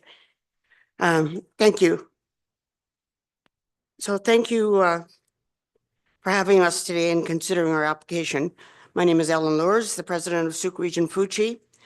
In slide 2. Sorry, I have to keep taking my glasses off here. The Sooke Region Foods Community Health Initiative fosters food security by supporting local food producers, including farmers, backyard gardeners, community gardeners. We organize community events, launch targeted programs, including workshops, create and support and manage community gardens. One of our, of course, Sun River Gardens was our first garden, but we also created the East Sooke Community Garden at the Royal Canadian Marine Search and Rescue, which we have now handed over to East Sooke Community Gardens. It's a 5-acre plot. Additionally, we engaged in governance and advocacy efforts. Through these initiatives, we aim to strengthen local agriculture systems and enhance food resilience and self-sufficiency in the Sooke region. 2 of our necessary requirements are food and shelter. Every year, we run the Sooke CD Saturday event, and we host Sooke's Apple and Harvest Festivals. We create and maintain community gardens and orchards within the Sooke region and share the Sooke Region Food Systems Network. Slide 3. Sooke Region Fuji has goals to expand its organizational scope and effectiveness in 2025, but doesn't currently have funding to support the full range of events, projects, and programs planned to support food security within the Sooke region. We've submitted an application for a service agreement with the district as part of a 2026 budget, but are looking to this grant to support our vital food security initiatives for 2025. And slide 4, for 2025, Sooke Region Food Chi is requesting financial support for our 2 primary annual food security events, Seedy Saturday and Apple Fest. Reconnecting the community orchard water to the district, a new district provided water metering, which is to provide water for events, sinks and things like that, because it's pretty hokey running things off a hose. Really, it's just a hose. And where am I? And a restarting Food Chi's fruit gleaning program. We've been kind of half-heartedly running that for the last couple of years. People phoning me and asking me to please come pick their apples and then trying to find somebody to do so. So we now have somebody that has come forward. So we want to run that full because there's such a demand.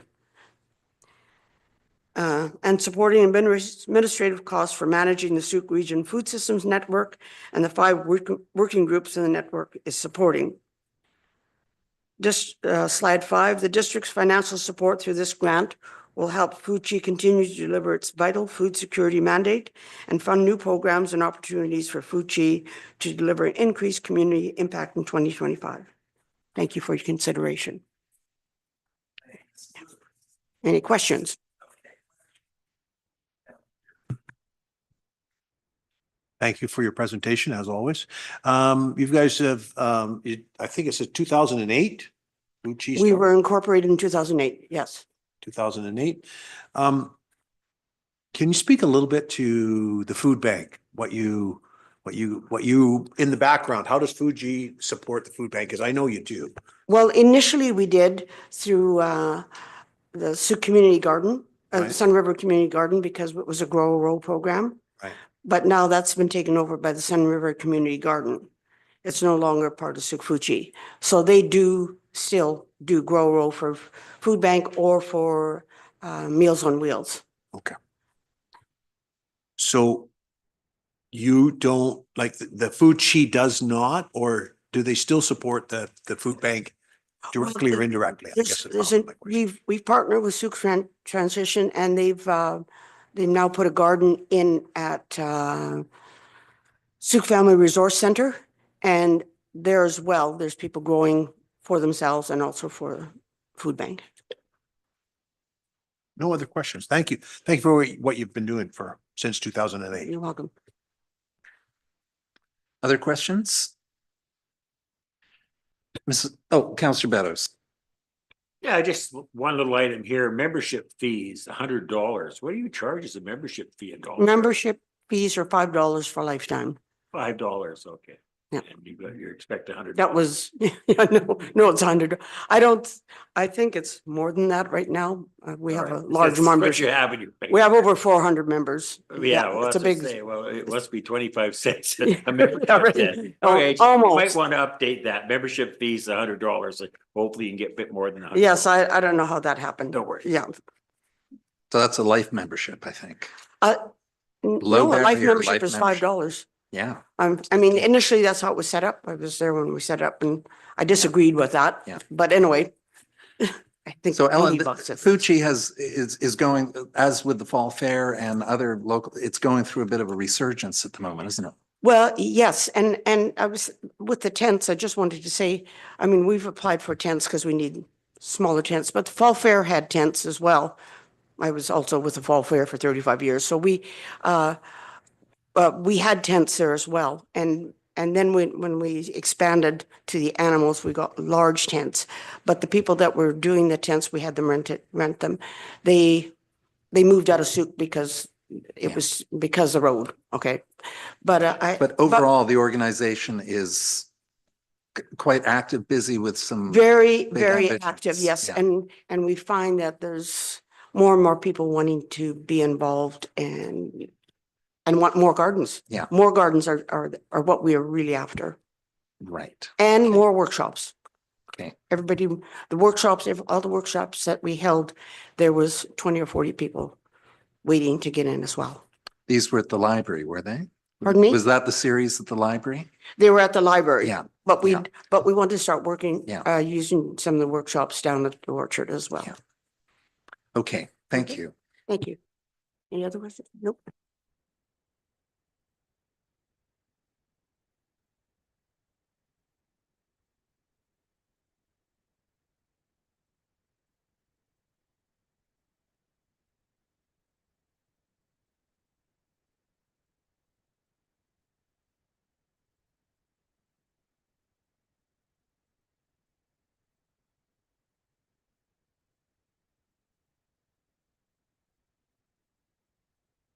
The director with Sooke Shelter Society, and this is Megan Cowell. She's our outreach case management worker who's going to do the presentation for us today. Thanks. So our funding request for outreach, for the outreach program for critical supplies for people experiencing homelessness. Is some of the points I'm going to touch on. I'll kind of zoom through this. Our outreach program, we provide survival supplies to people experiencing homelessness, tarps, tents, and sleeping bags for people unsheltered. The purpose of our request is for the tents, sleeping bags, and survival gear. It's important for individuals facing homelessness to just have protection from the elements outside. This is about, we're currently serving, the number's more than this, but reported 158 individuals. Some of our stats here. We're working with people in the community that are at risk of homelessness in homes, and at any time someone can go through kind of experience homelessness. Oh, wait, sorry. These are just the different living situations for community members in Sooke.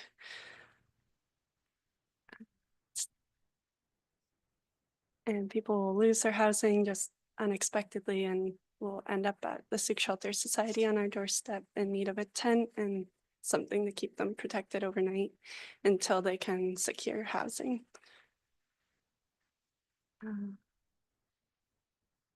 So just some different pieces there. And some of the different things that we're doing is we engage in like speaking with people with lived experience. They inform a lot of our practices and service improvements. We conduct, follow-ups and workshops and different things like that. And then so it's more on our budget and things.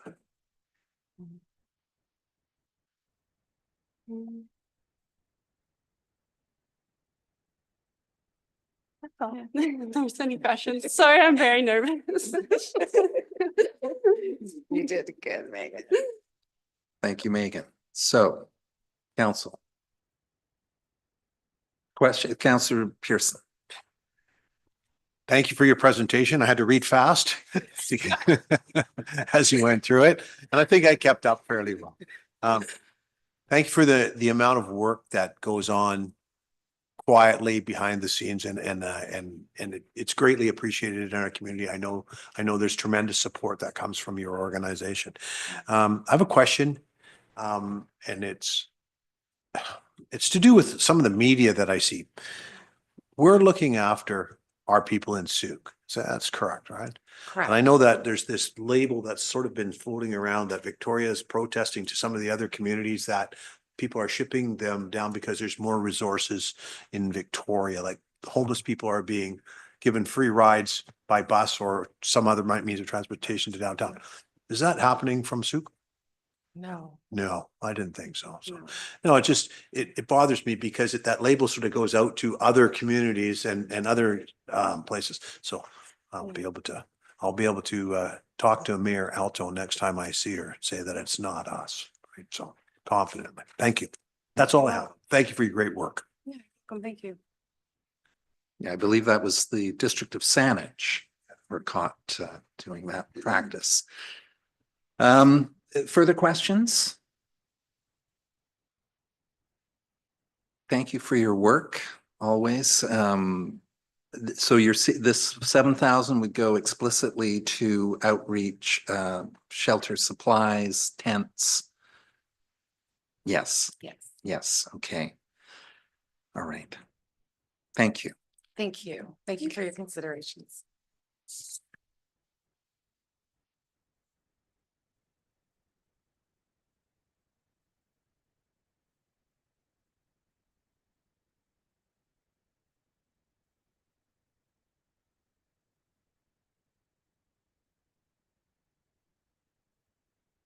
Hello, my name is Tim Crow. I'm on the board of directors of the Sooke Soccer Club.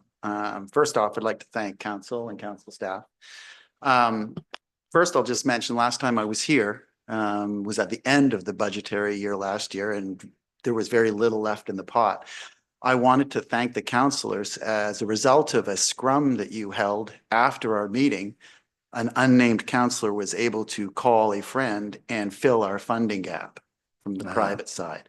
I was very impressed and very grateful, and the whole club was grateful to council for thinking laterally and helping us in that regard. It's been a very exciting year for Sooke Soccer Club. Our registrations have increased. I believe we're just below 700, which is a record for the club. And the first time in the club's history since 1915, we've won 3 major trophies this year.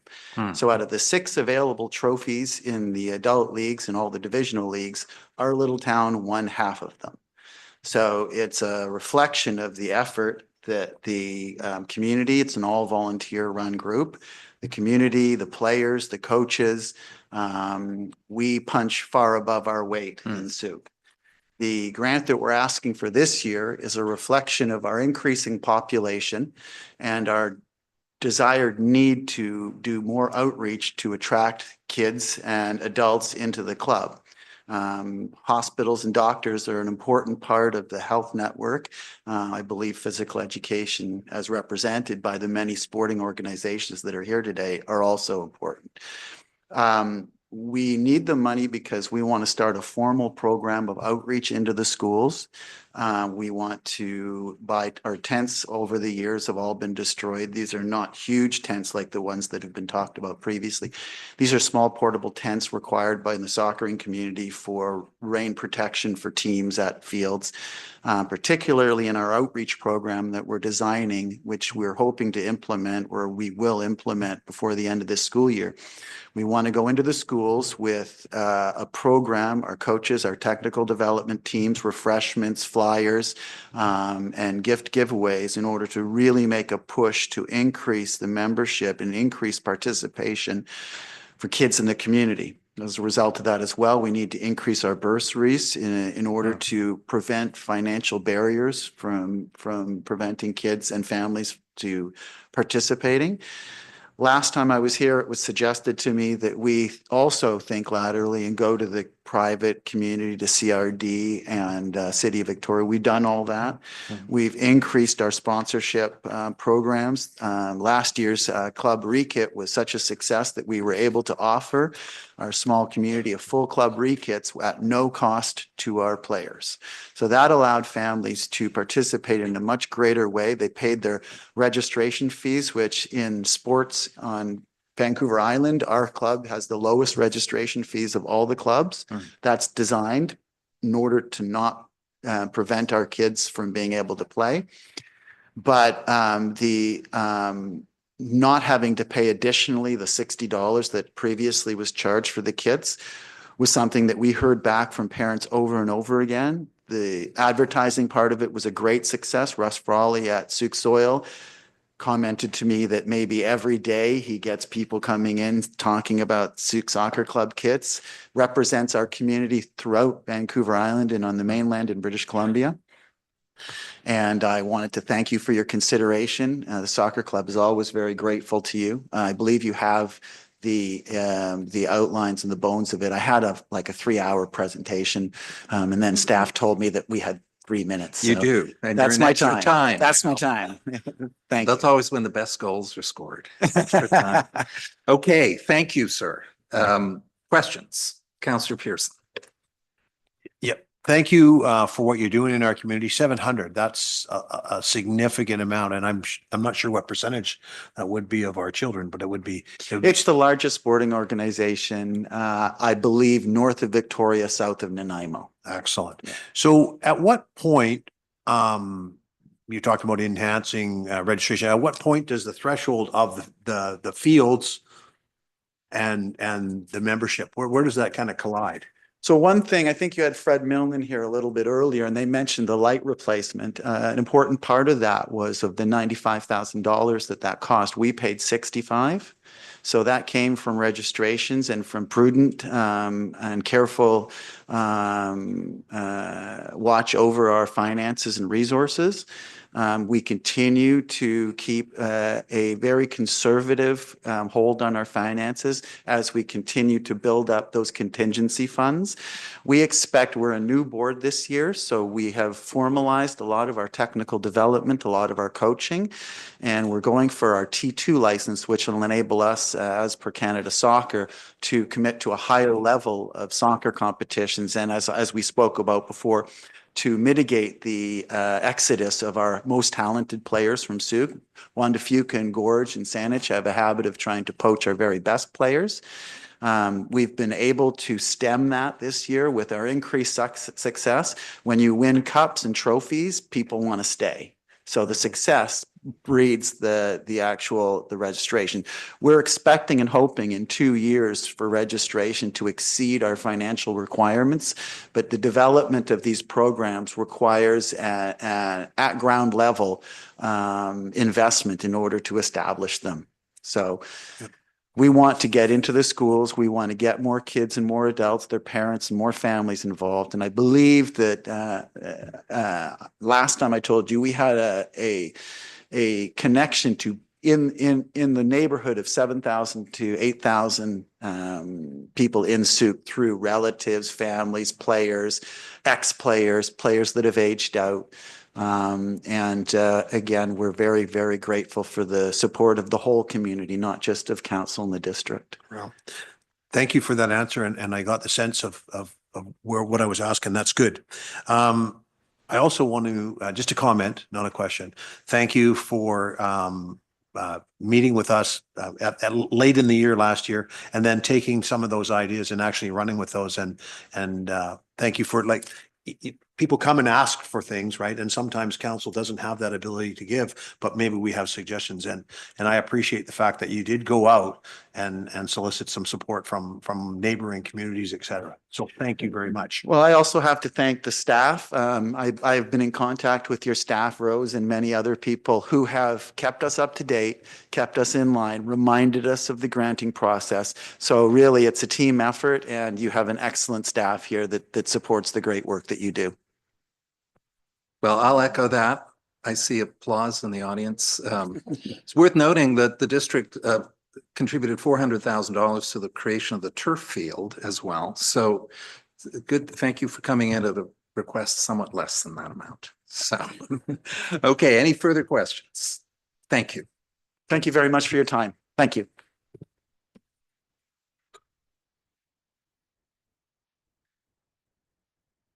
House. Yes.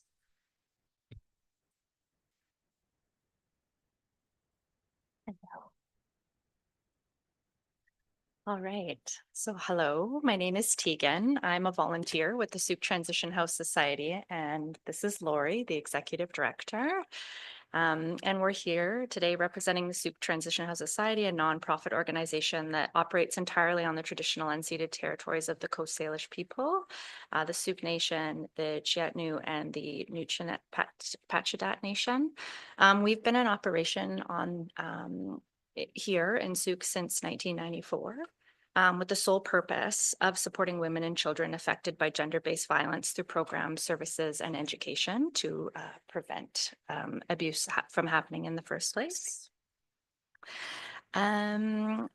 And so why is what we're doing important? So very high level, the UN recently released statistics that every 10 minutes, one woman or girl is lost to intimate partner violence somewhere in the world.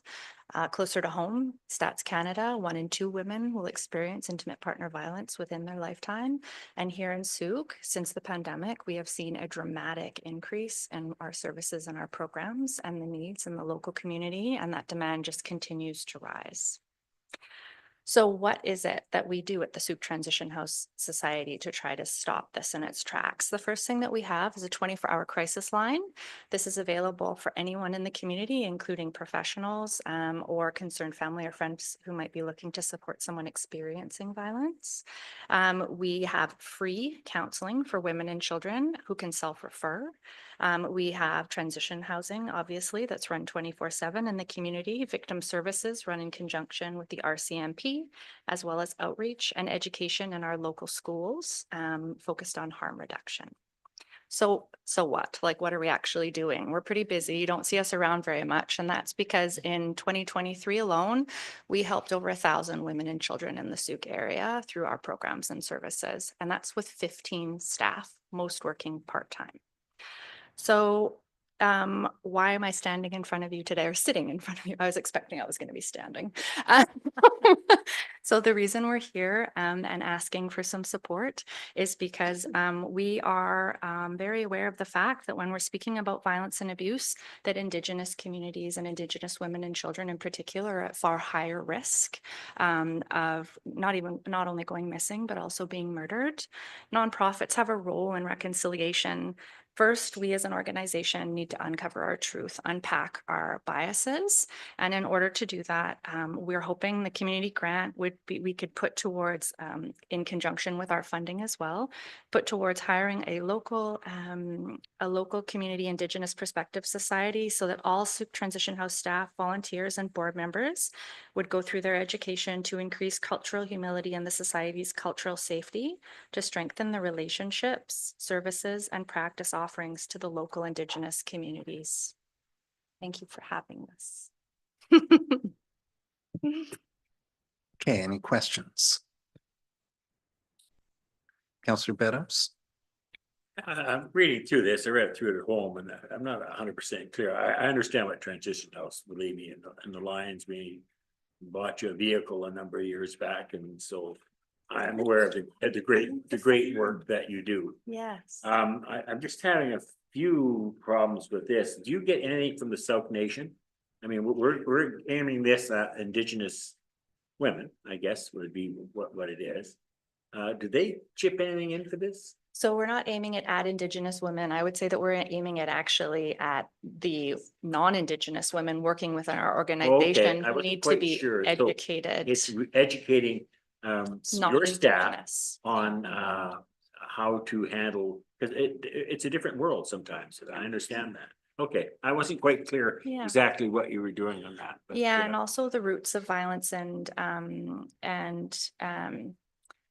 abuse that occur in Indigenous communities. There's different roots than what comes for white people. There's Yeah, the for sure. colonialism aspect that needs to be unpacked, and making an organization like ours safe for, that's what we're really trying to do. I have a better understanding now. Yeah, It wasn't of quite course. clear as Yeah. to where you were going with that, but that does make sense. Thank you. Yeah. Other questions or comments? Councillor St. Pierre. Just a quick comment. Recently, I was at the Vancouver Island Regional Library Commissioners meeting, and training of the kind that you're describing, or something very similar, is being offered. Are you familiar with that? Yeah, I did look at that, but we were really wanting to connect. So we met with the Sooke Nation Family and Child Youth Representative, and they had specific recommendations of local organizations that have tailored education for the communities here in Sooke. And so we really wanted, that's why we were wanting to pursue the Indigenous Perspective Society. It's a group of local individuals who've put together specific education. So yes, and that was why we went this way as opposed to Okay, that. I was curious because my understanding was that this particular training was, well, I think it's either free or very low cost. So I was thinking that could be a good option. Yeah, At least to explore. absolutely. Thank you. Thanks. Yeah, I took that training through Viral, and it's an online session and it's really remarkably good. I've also done trainings with Indigenous Perspective Society. So I see you've got two trainings here. There's the basic intro, I suppose, at 5,000, and then you have a second understanding history training. Those are the two you're seeking to fund through the $7,000 request. There are other trainings, but we see ourselves matching your funding for 7,000 if at all possible. I So see. it's actually more. Okay, so it's this full list here. Yes. Okay. The final training is measures towards reconciliation. Right. Yes. Okay, thank you very much. Thank you. Thank you. Yeah. To be commended for, yeah, these acts of reconciliation. Yeah, thank you.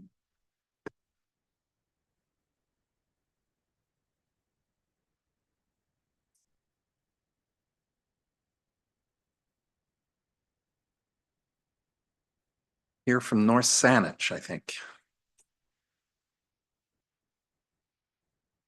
All right.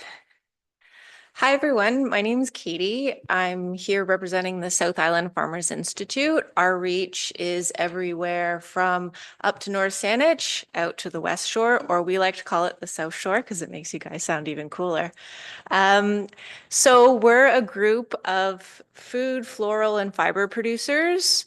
We represent small-scale producers, larger producers, and we had an initial meeting 2 years ago, asked our community what farmers needed in order to be able to operate their businesses more effectively.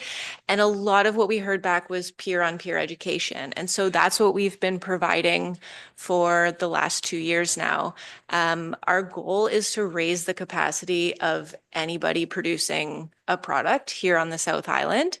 And so we have a huge variety of producers that are represented. We also do have agricultural community supporters as well that make up our membership.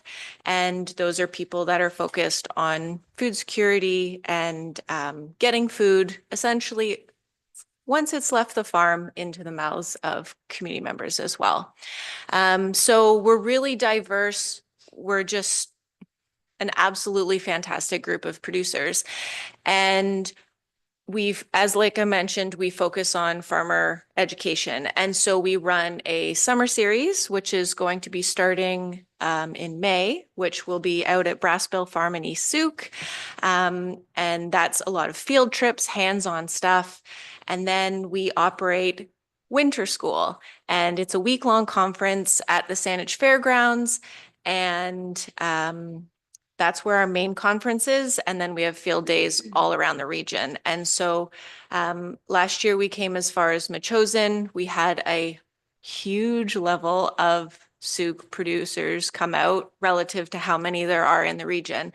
And it was a really great way for all of us to get together and nerd out about growing.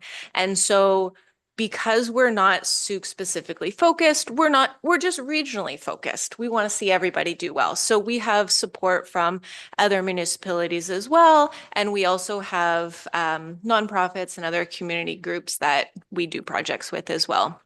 So we heard back from our members. We also want to expand our tool share network, a member benefits package, and bulk purchasing.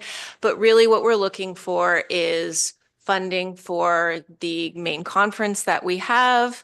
It's made a huge difference for us. The fairgrounds are very expensive and it's kind of the place to do it. They also don't mind when we haul in a bunch of hay as well, and they're pretty used to it. So it's great. Yeah. So any questions? For us and your. Just things to think about. Yeah. I think we're definitely reducing barriers to agriculture through this program and other routines. So questions? Councillor Beddoes. Yeah, I was just looking through the eligibility criteria and I thought I saw something about here in conferences and conventions and things like that, but I can't seem to find it. The staff, there's something in the criteria about not financing that, or did I read it somewhere else? I thought there was something in there, but I say you gotta read through this 30 times before you. Yeah, I know. We got it here somewhere. Well, anyways, we'll look that up when we comes to finding out how much we give everybody. I am a little concerned that, I mean, I know it involves our Sooke farmers, but it's in central Saanich. The conference itself specifically is in Central Saanich, But this is what however, you said your main focus was, right? and our conference is just on the Thursday. Our week, we run field trips. Pardon me, I didn't articulate that well. Okay, I didn't So understand that. we run field trips all the other days of the week. And so we hosted a greenhouse tour that we did where we were in North Saanich, Saanich, and Metchosin. And so we had a bus also that picked people up in Metchosin, which was really great because we had a lot of Sooke people drive to the ride and park, and then we went and did that. And so we want to feature more Sooke producers. Are you doing throughout a workshop out in Sooke? We are. So we have one coming up in May. We are hoping in the winter time that we could have one in Sooke. Typically, that would probably be an indoor-outdoor workshop because the weather out in Sooke in the winter time isn't super duper, but that's predominantly would be focused on livestock. Because you're not asking for a ton of money. No. yet, okay. Nope. So there but will it be, there really will be one out in Sooke in some form or fashion. promise. Promise. Okay. Yeah. There you go. We've got this recorded, by the way. So Great. Thank you. Okay. I love it. And we'll see you there too. No doubt. You have members of your organization are Sooke based. I think Cast Iron Farm for one. Yeah, and Yes. they were really great. They came to the conference last year and they hosted a roundtable as well. So that was really fantastic. Yeah. Mhm. Okay. I just wanted to note, I'm now appointed to the CRD Arts Commission, and there is a funding stream whereby an organization like yours can partner up in some sort of art project. And you can then get into the idea grants stream, and that offers some significant money. So that's something to look at in future. Very cool. Okay, I Okay. appreciate that. Thank Okay. you.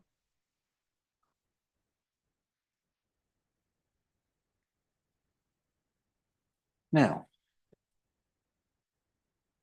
it's the Sooke First Nation is next up on our agenda. I think you need to scroll up a little bit on that.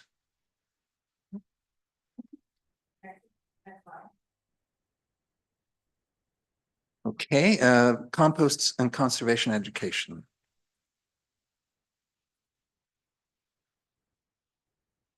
Not him. Okay, Victoria Native Friendship Center.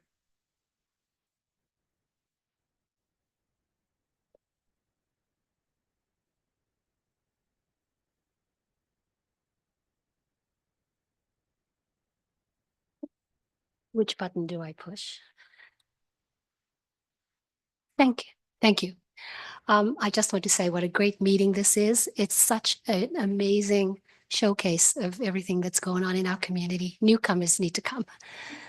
Volunteerism and lots of amazing work. I am here on behalf of the Victoria Native Friendship Center, actually a collaboration with a small team of local volunteers named the Totem Team, the Sooke Museum, the Region Museum, and the Sooke Arts Council. So this is a short-term, one-project collaboration to bring to the Sooke Museum the totem pole that was carved by Carrie Newman for the Sooke Harbor House. So a while back, you probably are aware that there was a totem pole carved by world-renowned Indigenous artist Carrie Newman installed at the Sooke Harbor House. When the Sooke Harbor House was sold with the permission of the Sooke Nation, the totem was moved and is now at Blue Raven Gallery, which is Carrie's family's home. The intent of this project is 4 basic steps, really: to move the totem pole to the museum, to have it restored because it's been in storage for some time outside. And to engage local students from our high school and our district really. 11 grade 11 and 12 so is recommended by the master carver who will be restoring the totem, and then to have it installed at the museum for the enjoyment, the education of our local community and visitors, the thousands of visitors who visit our museum. That's the general outline. The totem team, it really is a small group of local volunteers, and we are supporting these organizations. I do want to mention that I noticed in the application that I'm not sure if I can, but I'd like to include a letter from the Sooke Nation, a letter from the Sooke Arts Council, and a photo of the totem that wasn't included in the application, and one from the museum as well, and the Sooke Nation. So the key components are simple, but will mean that we have to engage some pretty professional folks to make this safe and work well. And so, yeah, and if you have any questions, I'm happy to answer.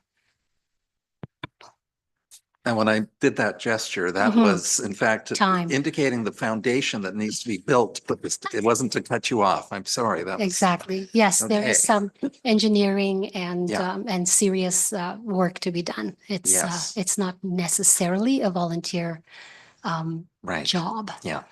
Yeah. So Okay, we're asking questions? for that. Pearson? Yes, I think it's an exciting project because it would be nice to have that totem back in Sooke. It would. It was here for a long time, just at the end of Whiffenspit Road. So the restoring portion of it, so when you said the master carver, will that be Mr. Newman himself? No, he will delegate someone who has worked with him in the past. I have a name here. Oh, I'll find it, but no, it's not Mr. Newman himself. He is supporting with advice and his expertise and will delegate the job to another carver. Yeah.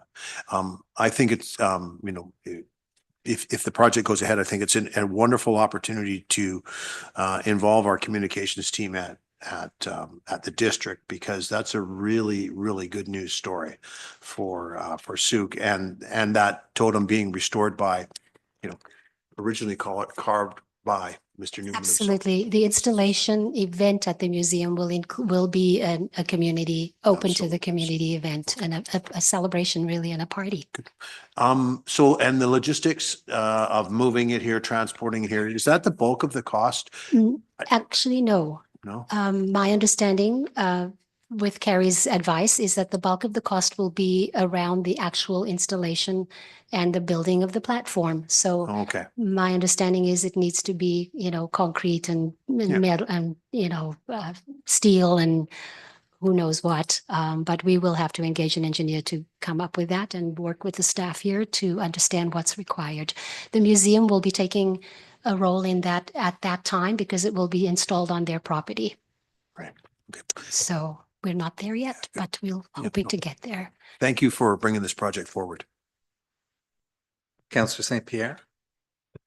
Just a comment based on the letter from the Sooke, which I knew based on things that I've heard, that they're not a totem people. And I was curious about this whole thing because it was like, what is that going to be like? Have you actually asked? And of course you did. And here's the letter and all.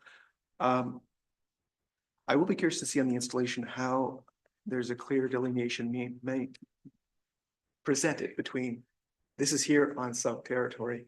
Yes. And they're not a totem people. So Yes. I'd be interested to see that piece. And that's part of the interest and the excitement from the museum as well, because it's a learning opportunity for everyone in the community who's quite surprised that, well, I was, that Sooke Nation is not a totem people. And they actually have requested in their letter to us that we make that really Yes, clear. very clear. And that and part of where the installation needs to happen, even in not a prominent place. So all those things are being considered, and working with the museum and the Sooke Nation to make this happen. The role of the Victoria Native Friendship Center, I should add, is as a fiscal host, because we came forward as a group of volunteers interested in getting this done, and we don't have a formal association. That's why the Arts Council has stepped forward as well to support us as a formal association.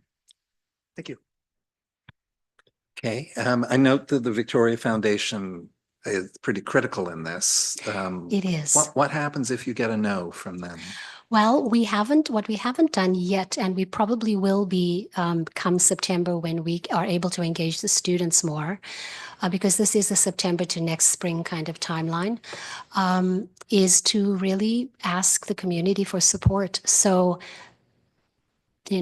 Butler Brothers for Cement, I know this is recorded and he's hopefully not listening today, but but those kinds of queries will be made and those kinds of requests will be made. Perhaps there's an engineer in the community who will offer in-kind support, and so on. And indeed some fundraising as well for the acquisition of the pole. Always a plan B. Always a plan B. Always a plan B. Well, C, D, it might E. take longer, but it'll happen. Yeah, thank you. We'll see that pole at the museum sooner or later. Thank you. Thank you. Thanks.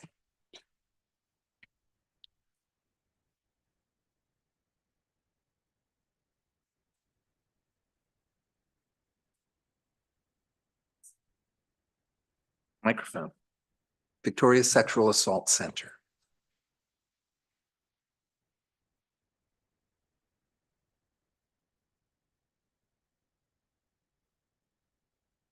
So good afternoon. My name is Alicia Sands. I am the Resource Development and Communications Manager at Victoria Sexual Assault Center. As you may know, Victoria Sexual Assault Center has been providing services for survivors of sexual assault, gender-based violence, women, trans, people from diverse backgrounds for over 40 years now. We are one of the few places that have a sexual assault clinic available. And that is very helpful because it provides an opportunity for people not to have to go to the emergency room and deal with long waits, to be in an environment that is private and confidential. And we make an effort to make our rooms very comfortable so that, persons who are dealing with trauma can heal as quickly as possible. We're applying today for a victim services, an auxiliary victim services worker. Our victim services program is basically set up to assist people who decide. We do not decide for them. We do not push them or anything of the sort. It's for people who wish to deal with the judiciary system, to help them to work their way through it. As you can imagine, when when you have experienced a sexual assault or anything traumatic like this, and then, most of us don't even know how to deal with the judicial services, how to go to court, and it can be extremely intimidating. We have a program specifically to assist people who decide to go that route, who need assistance dealing with the police. Sometimes there is the need for child protection orders, et cetera, and we help through that. We currently have 2 victim service workers, and our caseloads have grown quite a bit. It's not just that we have large caseloads. We also have situations where the court systems, the cases are delayed or, pushed on for years potentially. Or we've had cases also where there are several people who are associated with one case. So we're asking for support to have the auxiliary services, victim services worker, because you can imagine that our staff also go through quite a bit dealing with the stories that they hear and providing the support system. We've not applied to Sooke, and I don't even know if ever. I just started this position last year. So I want you to know that we do have clients that come from Sooke to access our services. Thank you for your work and for coming to Sooke. And indeed, I think you've indicated 1.5% of your client base is from Sooke. So questions? I had one related to, I think the center was thinking of a West Shore branch at one point. I know that maybe that's a long game aspiration. Yes, there have been considerations for West Shore Clinic. The challenge is right now our staff, our staff load is low. Yeah. Okay. Our clinic that we offer, for a period of time, we were the only clinic in Western Canada. Okay, one of the few in Canada in general. There have been quite a few that have, we've actually helped other clinics in Vancouver and in the interior to develop clinic or something of the similar sense. It's about funding. It's about getting the commitment from the different areas to get that to come together. It would mean that we would have to have more staff to run that. So it hasn't been much of a discussion of late. And just curious, who is your primary funder from the province? We have several funders. We have Public Health Agency of Canada and PSSG.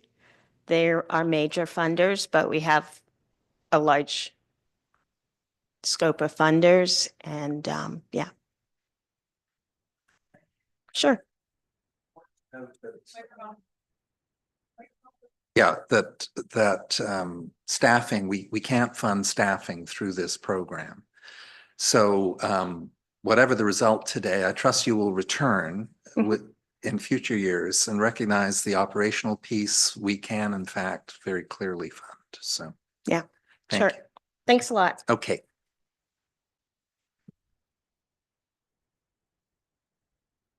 A fine.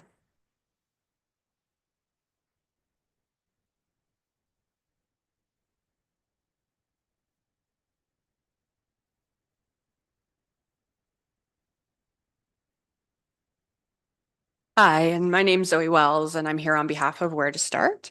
So this is the first year that Where to Start has applied to the city of Sooke. Just really quickly, Where to Start provides personal care items and clothing to any self-identified women that require services for whatever the next step in their journey is. It can be going back to school, just re-entering the community, coming out of an unhoused situation, battling addiction, domestic violence. We cover everything. We basically help any self-identified women, transgender, gender diverse, and those that reside outside of gender norms. And we're welcoming to all cultures, including newcomers to Canada, and anybody who just really requires our assistance. Due to COVID and the rise in cost of living, Where to Start has seen over a 200% increase since 2021 of people accessing our services. And that speaks to the fact that a lot of times women, who are the ones who make those budgetary decisions in households, make the choices to provide clothing, food to the rest of their family and ignore their own needs of what that might be. So today we have applied for one of our main programs, which is called our Care for You program. This one focuses on personal care items and hygiene items. We provide a bag of those items to every client that accesses our services in our boutique. But we also have, in the last 12 months, started working with other community members that speak to low-income seniors, transition houses, shelters, food banks, and we service all people in the South Vancouver Island, including those in Sooke. The purpose of the application is to be able to expand our reach further into Sooke and to be working more closely with the shelter here, the food bank here, the transition house, and anybody who requires assistance. A particular focus that I've been working on is the focus for those seniors that are unable to access services because they're not able to leave their homes. So in those bags, we provide deodorant, toothbrush, toothpaste, shampoo, conditioner, all of those types of things that we all take for granted. But for a large number of our population, they've now become luxury items.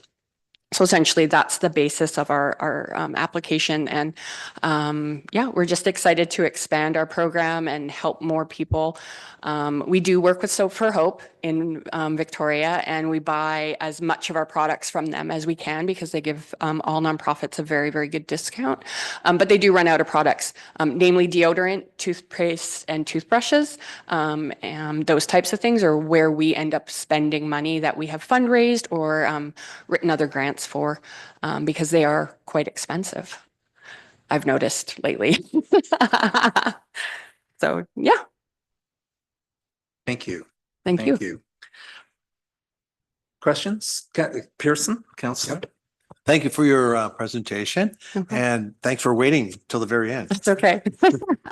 How does someone access the program? So to access our boutique program, they go online, make an appointment, and then one of our volunteers contacts them, sets up an appointment for them to come in and access services.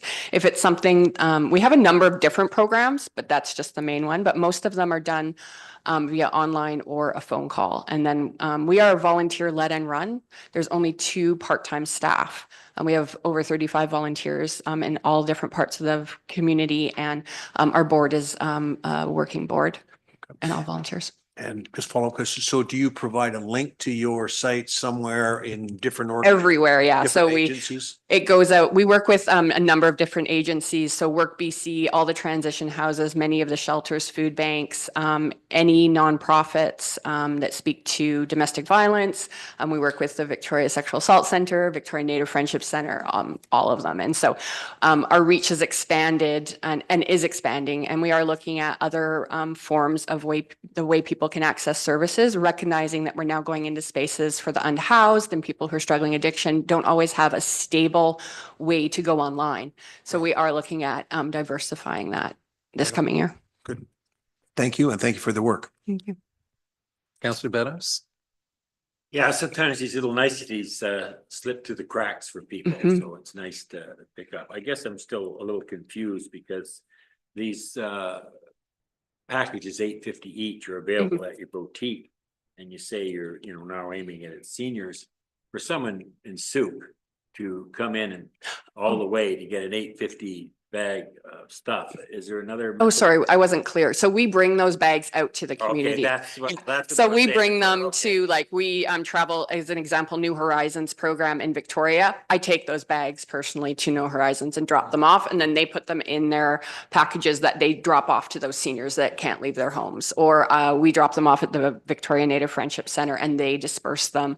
We work with TAPS, they put them out for their, so we take them, we put them together at our boutique, and then we take them out in the community. I just So thought that was a long trip for somebody. it is, yes, I Okay, know. Thank you I for know. that clarification. No, sorry, I wasn't clear. No, not a problem. So do you feel our support today would ramp up your work here in Sooke? Do you Definitely. have volunteers here already? I live up Otter you're Point here. Road. Yeah. Okay. Yeah, I drive by every day. Okay. All right. Yeah, so yes, we can bring them out here easily. Okay. Yeah. Good work. Thank you. All right. So unless we had any late arrivals, I don't think we did. we're ready to go. I mean, we can either take a break at this moment. We'll take a 4-minute break. 5 minutes. 5 minutes. We'll reconvene at 4:10.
Okay, Oh, hey.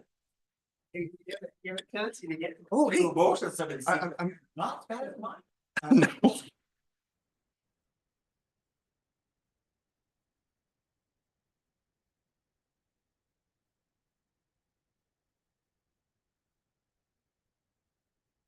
okay, we're gonna wait for Councillor Pearson and then we'll get underway.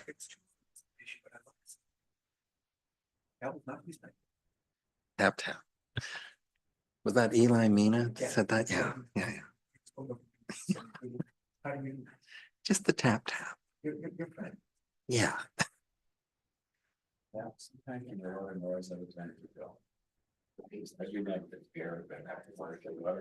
Oh, yeah. I got a shotgun, take the lead, little wax candle in, I carved it down. I got him twice. Ooh. Well, it doesn't hurt. He will not be No. back. Well, He may be, well, oh, he did, okay. I have actually rubber bullets. Okay, we're reconvening at 4:12.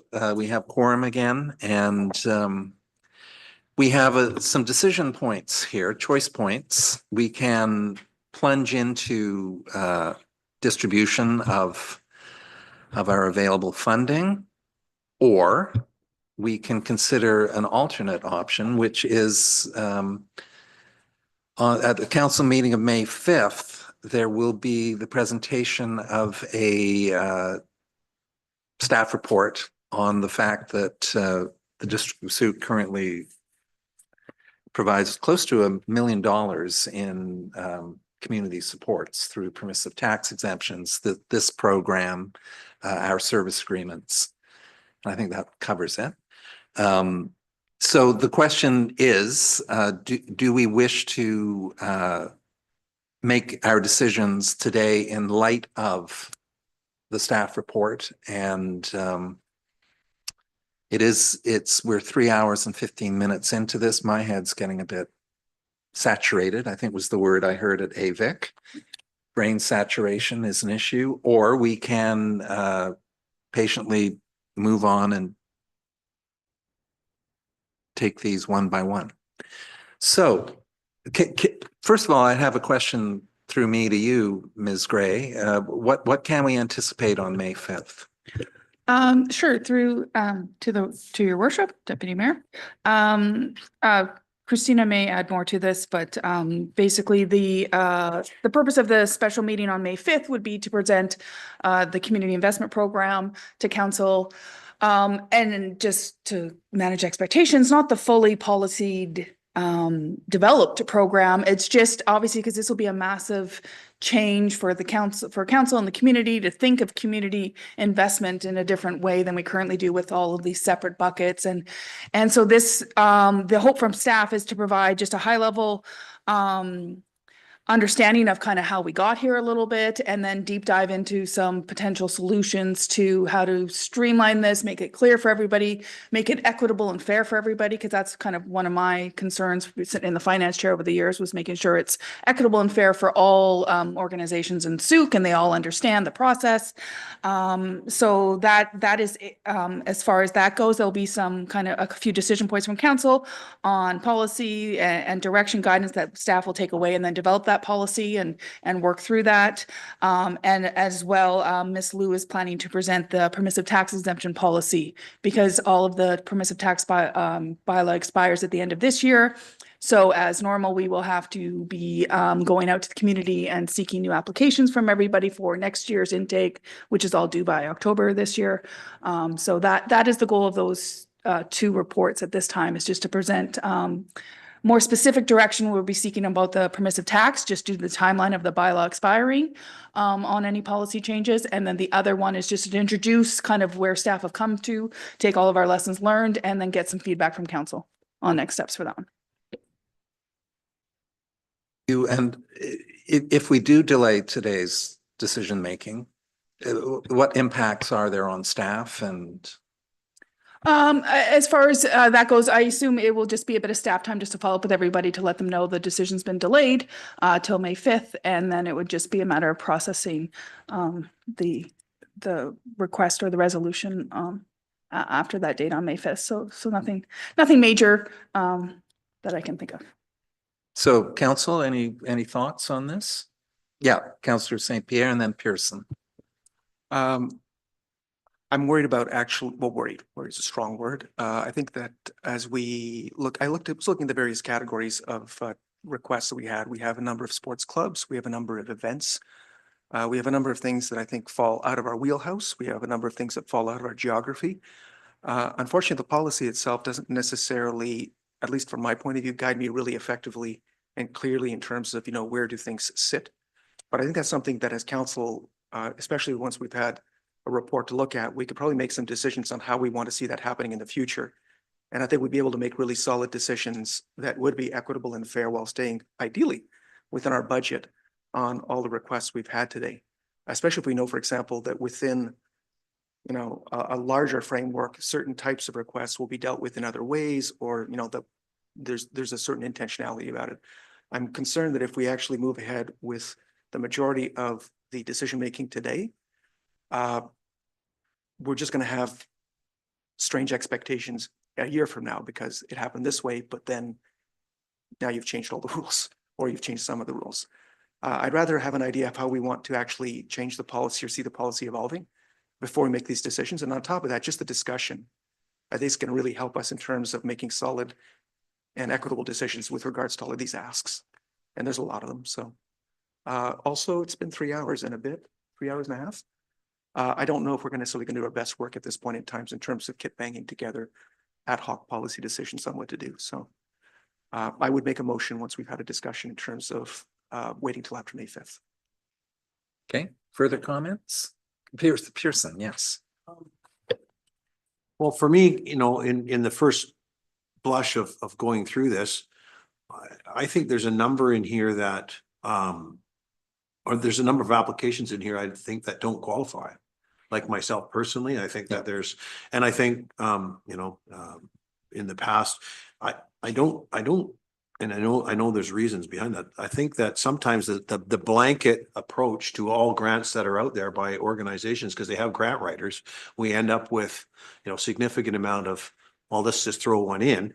And I can see some of them, and I've got NS, which it means no show. There's a couple on here that have, we've seen 2 or 3 times now that have not shown up and haven't got grants because they haven't showed up. And But of course, the policy does state that it's fine if you don't show. Absolutely. Yeah, we know that. Keep that in mind, but however, I'm voicing that out loud, which may be dangerous. However, the other thing is that I'm not clear on what is the total pot of money that we have available. I know we have $65,000 in our granting pot, but we also have contingency. I know. So what do we have percentage wise over this out of the 200? I think, what is it, 200,000? Sure. Yeah. Through the chair to Councillor Pearson. We have 65,000 in grant funds in the regular grant budget. That's an annual amount. And then we've added 35,000 from COVID restart funds. So we did see that the requests were getting close to 200,000. We had a little bit of COVID restart reserve and we allocated that in the financial plan. So that equals 100,000. And then you also have the option to use the sponsorship grant fund, which is 12,500. We boosted that up by $10,000 with COVID restart funds for 2025 as well. And the last source you have, if you choose to do so, is use the council contingency, which is at your discretion to use. We just had mentioned it. If you did go over the allotted 100,000 between the grant funds, you could use the contingency as well. So we could somewhere be between 50 and 60%, basically. If we said, okay, take that, we've got $200,000 ask and we have 120,000 plus or minus, basically. That's true. Although in the past you've used the council contingency for many other things, and I don't know at this point in the year. I would suggest you use like all of it or most of it. So keep that in consideration as well. And again, it's just, if I'm just looking at, what we've got in front of us, we've got 200,000 ask, and the maximum we have, if we spend everything else, it was 120. Right, and I don't, I mean, personally, I don't like draining that council contingency fund out, at this time of year. Because we do get those, November, December to ask, so. And obviously the permissive grants are not going to put any money into our coffers in this cycle, that's for sure. And, okay. I'm kind of on I've got a couple things that I'd like to think about. I'm kind of on whether we stay and knock some off or just take Councillor St. Pierre's notion and think about it for a week or two. Okay, let's keep thinking. I'll just note the community action funding of $10,000 is also, I don't think you mentioned that, Mr. Curry. Yeah, my apologies. I did miss that. We have approximately 10,000 available of climate action funds as well. Okay, Councillor Beddoes. Yeah, I certainly, the bulk of these, I would like to think about and come back and have another look, but I'm not totally disagree with Councillor Pearson's position. I know we're tired, but if we allow it to go on another half hour to 5 o'clock, it would be reasonable.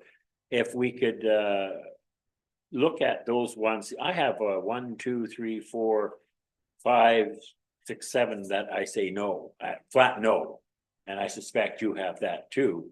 Is it worth our while to go through the absolute no's and all agree on that and then eliminate them, and then it gives us a smaller group to work with later? Yeah, I mean, it's just a discussion. This is what we're doing. Yeah. Through the chair, thank you. Councillor St. Pierre. I think I have probably the same people as yourselves at the same time. I'm just thinking that I would still rather sit on it, just because some of the stuff that I've heard tonight, today, might shift things around a little bit, and I want to have a chance to consider that. The other thing is that I think that it was Councillor Pearson that pointed this out. We've actually been assigning monies where realistically our policy didn't necessarily allow it, but we had the COVID money to rely on, and those policies allowed it. But that money is not really available anymore. And so it's really important that everyone understands that those monies that basically allowed us to spend on social stuff, regardless of, this or that, or a policy, is not actually in place anymore. And we have to get clear on what our policy is. But I think it's been kind of washed out by the COVID grant funding, which allowed us to just say, yeah, let's go for it. Now we can't go for it quite so easily. And so I'm thinking, again, and I think that being very clear on which ones are no's is going to be an excellent policy decision, because I think there's some places where I think we should be saying no, and it's not necessarily within our policy, but maybe should be. So. Okay, so I think my feeling is we shouldn't be separating out the no's at this point. We can do that when we reconvene. I think it would be fairer to all concerned. I do agree that I think we need to pause this for consideration. We'll have an opportunity to really sink into these reports and act accordingly in light of what will be presented on May 5th. So I think our CAO has a comment. Sorry, I just want to clarify for the community investment program policy direction that it's not staff's intent to apply that policy to this current tranche of applicants or whatever. It just, to Councillor St. Pierre's point, could maybe help you I can't say that word. Cement buckets. I can't say the word. Thank you. Put these into certain buckets for, services and all that, that they provide to the community. I still can't say it in my brain. I'm tongue tied on it. But however, yeah, it wouldn't be fair to these current applicants to apply potentially some new policy direction to their thing. So just want to clarify that. Yeah. And I don't think there's any remarkably urgent. I know Ms. Cullington, who's still with us here today, you will take funding after the fact. Absolutely. Absolutely. Okay. All right. Counselor Beddoes. Just one concern is that, you know, on May 5th, we could have another two people here. And it would drive me crazy to re-go everything when those two aren't here. I mean, May 5th, the mayor may be back and Councilor McMath may be here. So that adds I don't know how we handle that, but I guess they have their say, but you know, they weren't here listening to, I guess they could go and look at the tape, I guess. Anyways, that was just a consideration, but. Good point. Yeah, I'm still kind of torn. Yeah, but either way, we will deal with it. Do you have a motion, councillors? Before the motion, that council defer this item to May 5th, 2025 special meeting for consideration. Anyone want a second? He told me to bang my gavel quietly. I should move the motion forward. Well, I'll second the motion. I'll move it. Yeah, thank you. The chair will move that forward. Okay, so we have a motion on the floor. Would you like to motivate further? I think I've motivated already. Everybody knows what I think about it. Yeah. Further questions, comments? I will support the motion because there's no sense us coming to defeating the motion and then. Okay. So we'll have a vote on that. All in favor? So 4-0, carried unanimously. Okay. Turn, please. Councillor St. Pierre, seconded by Beddoes. All in favor? Yes, carried. All right.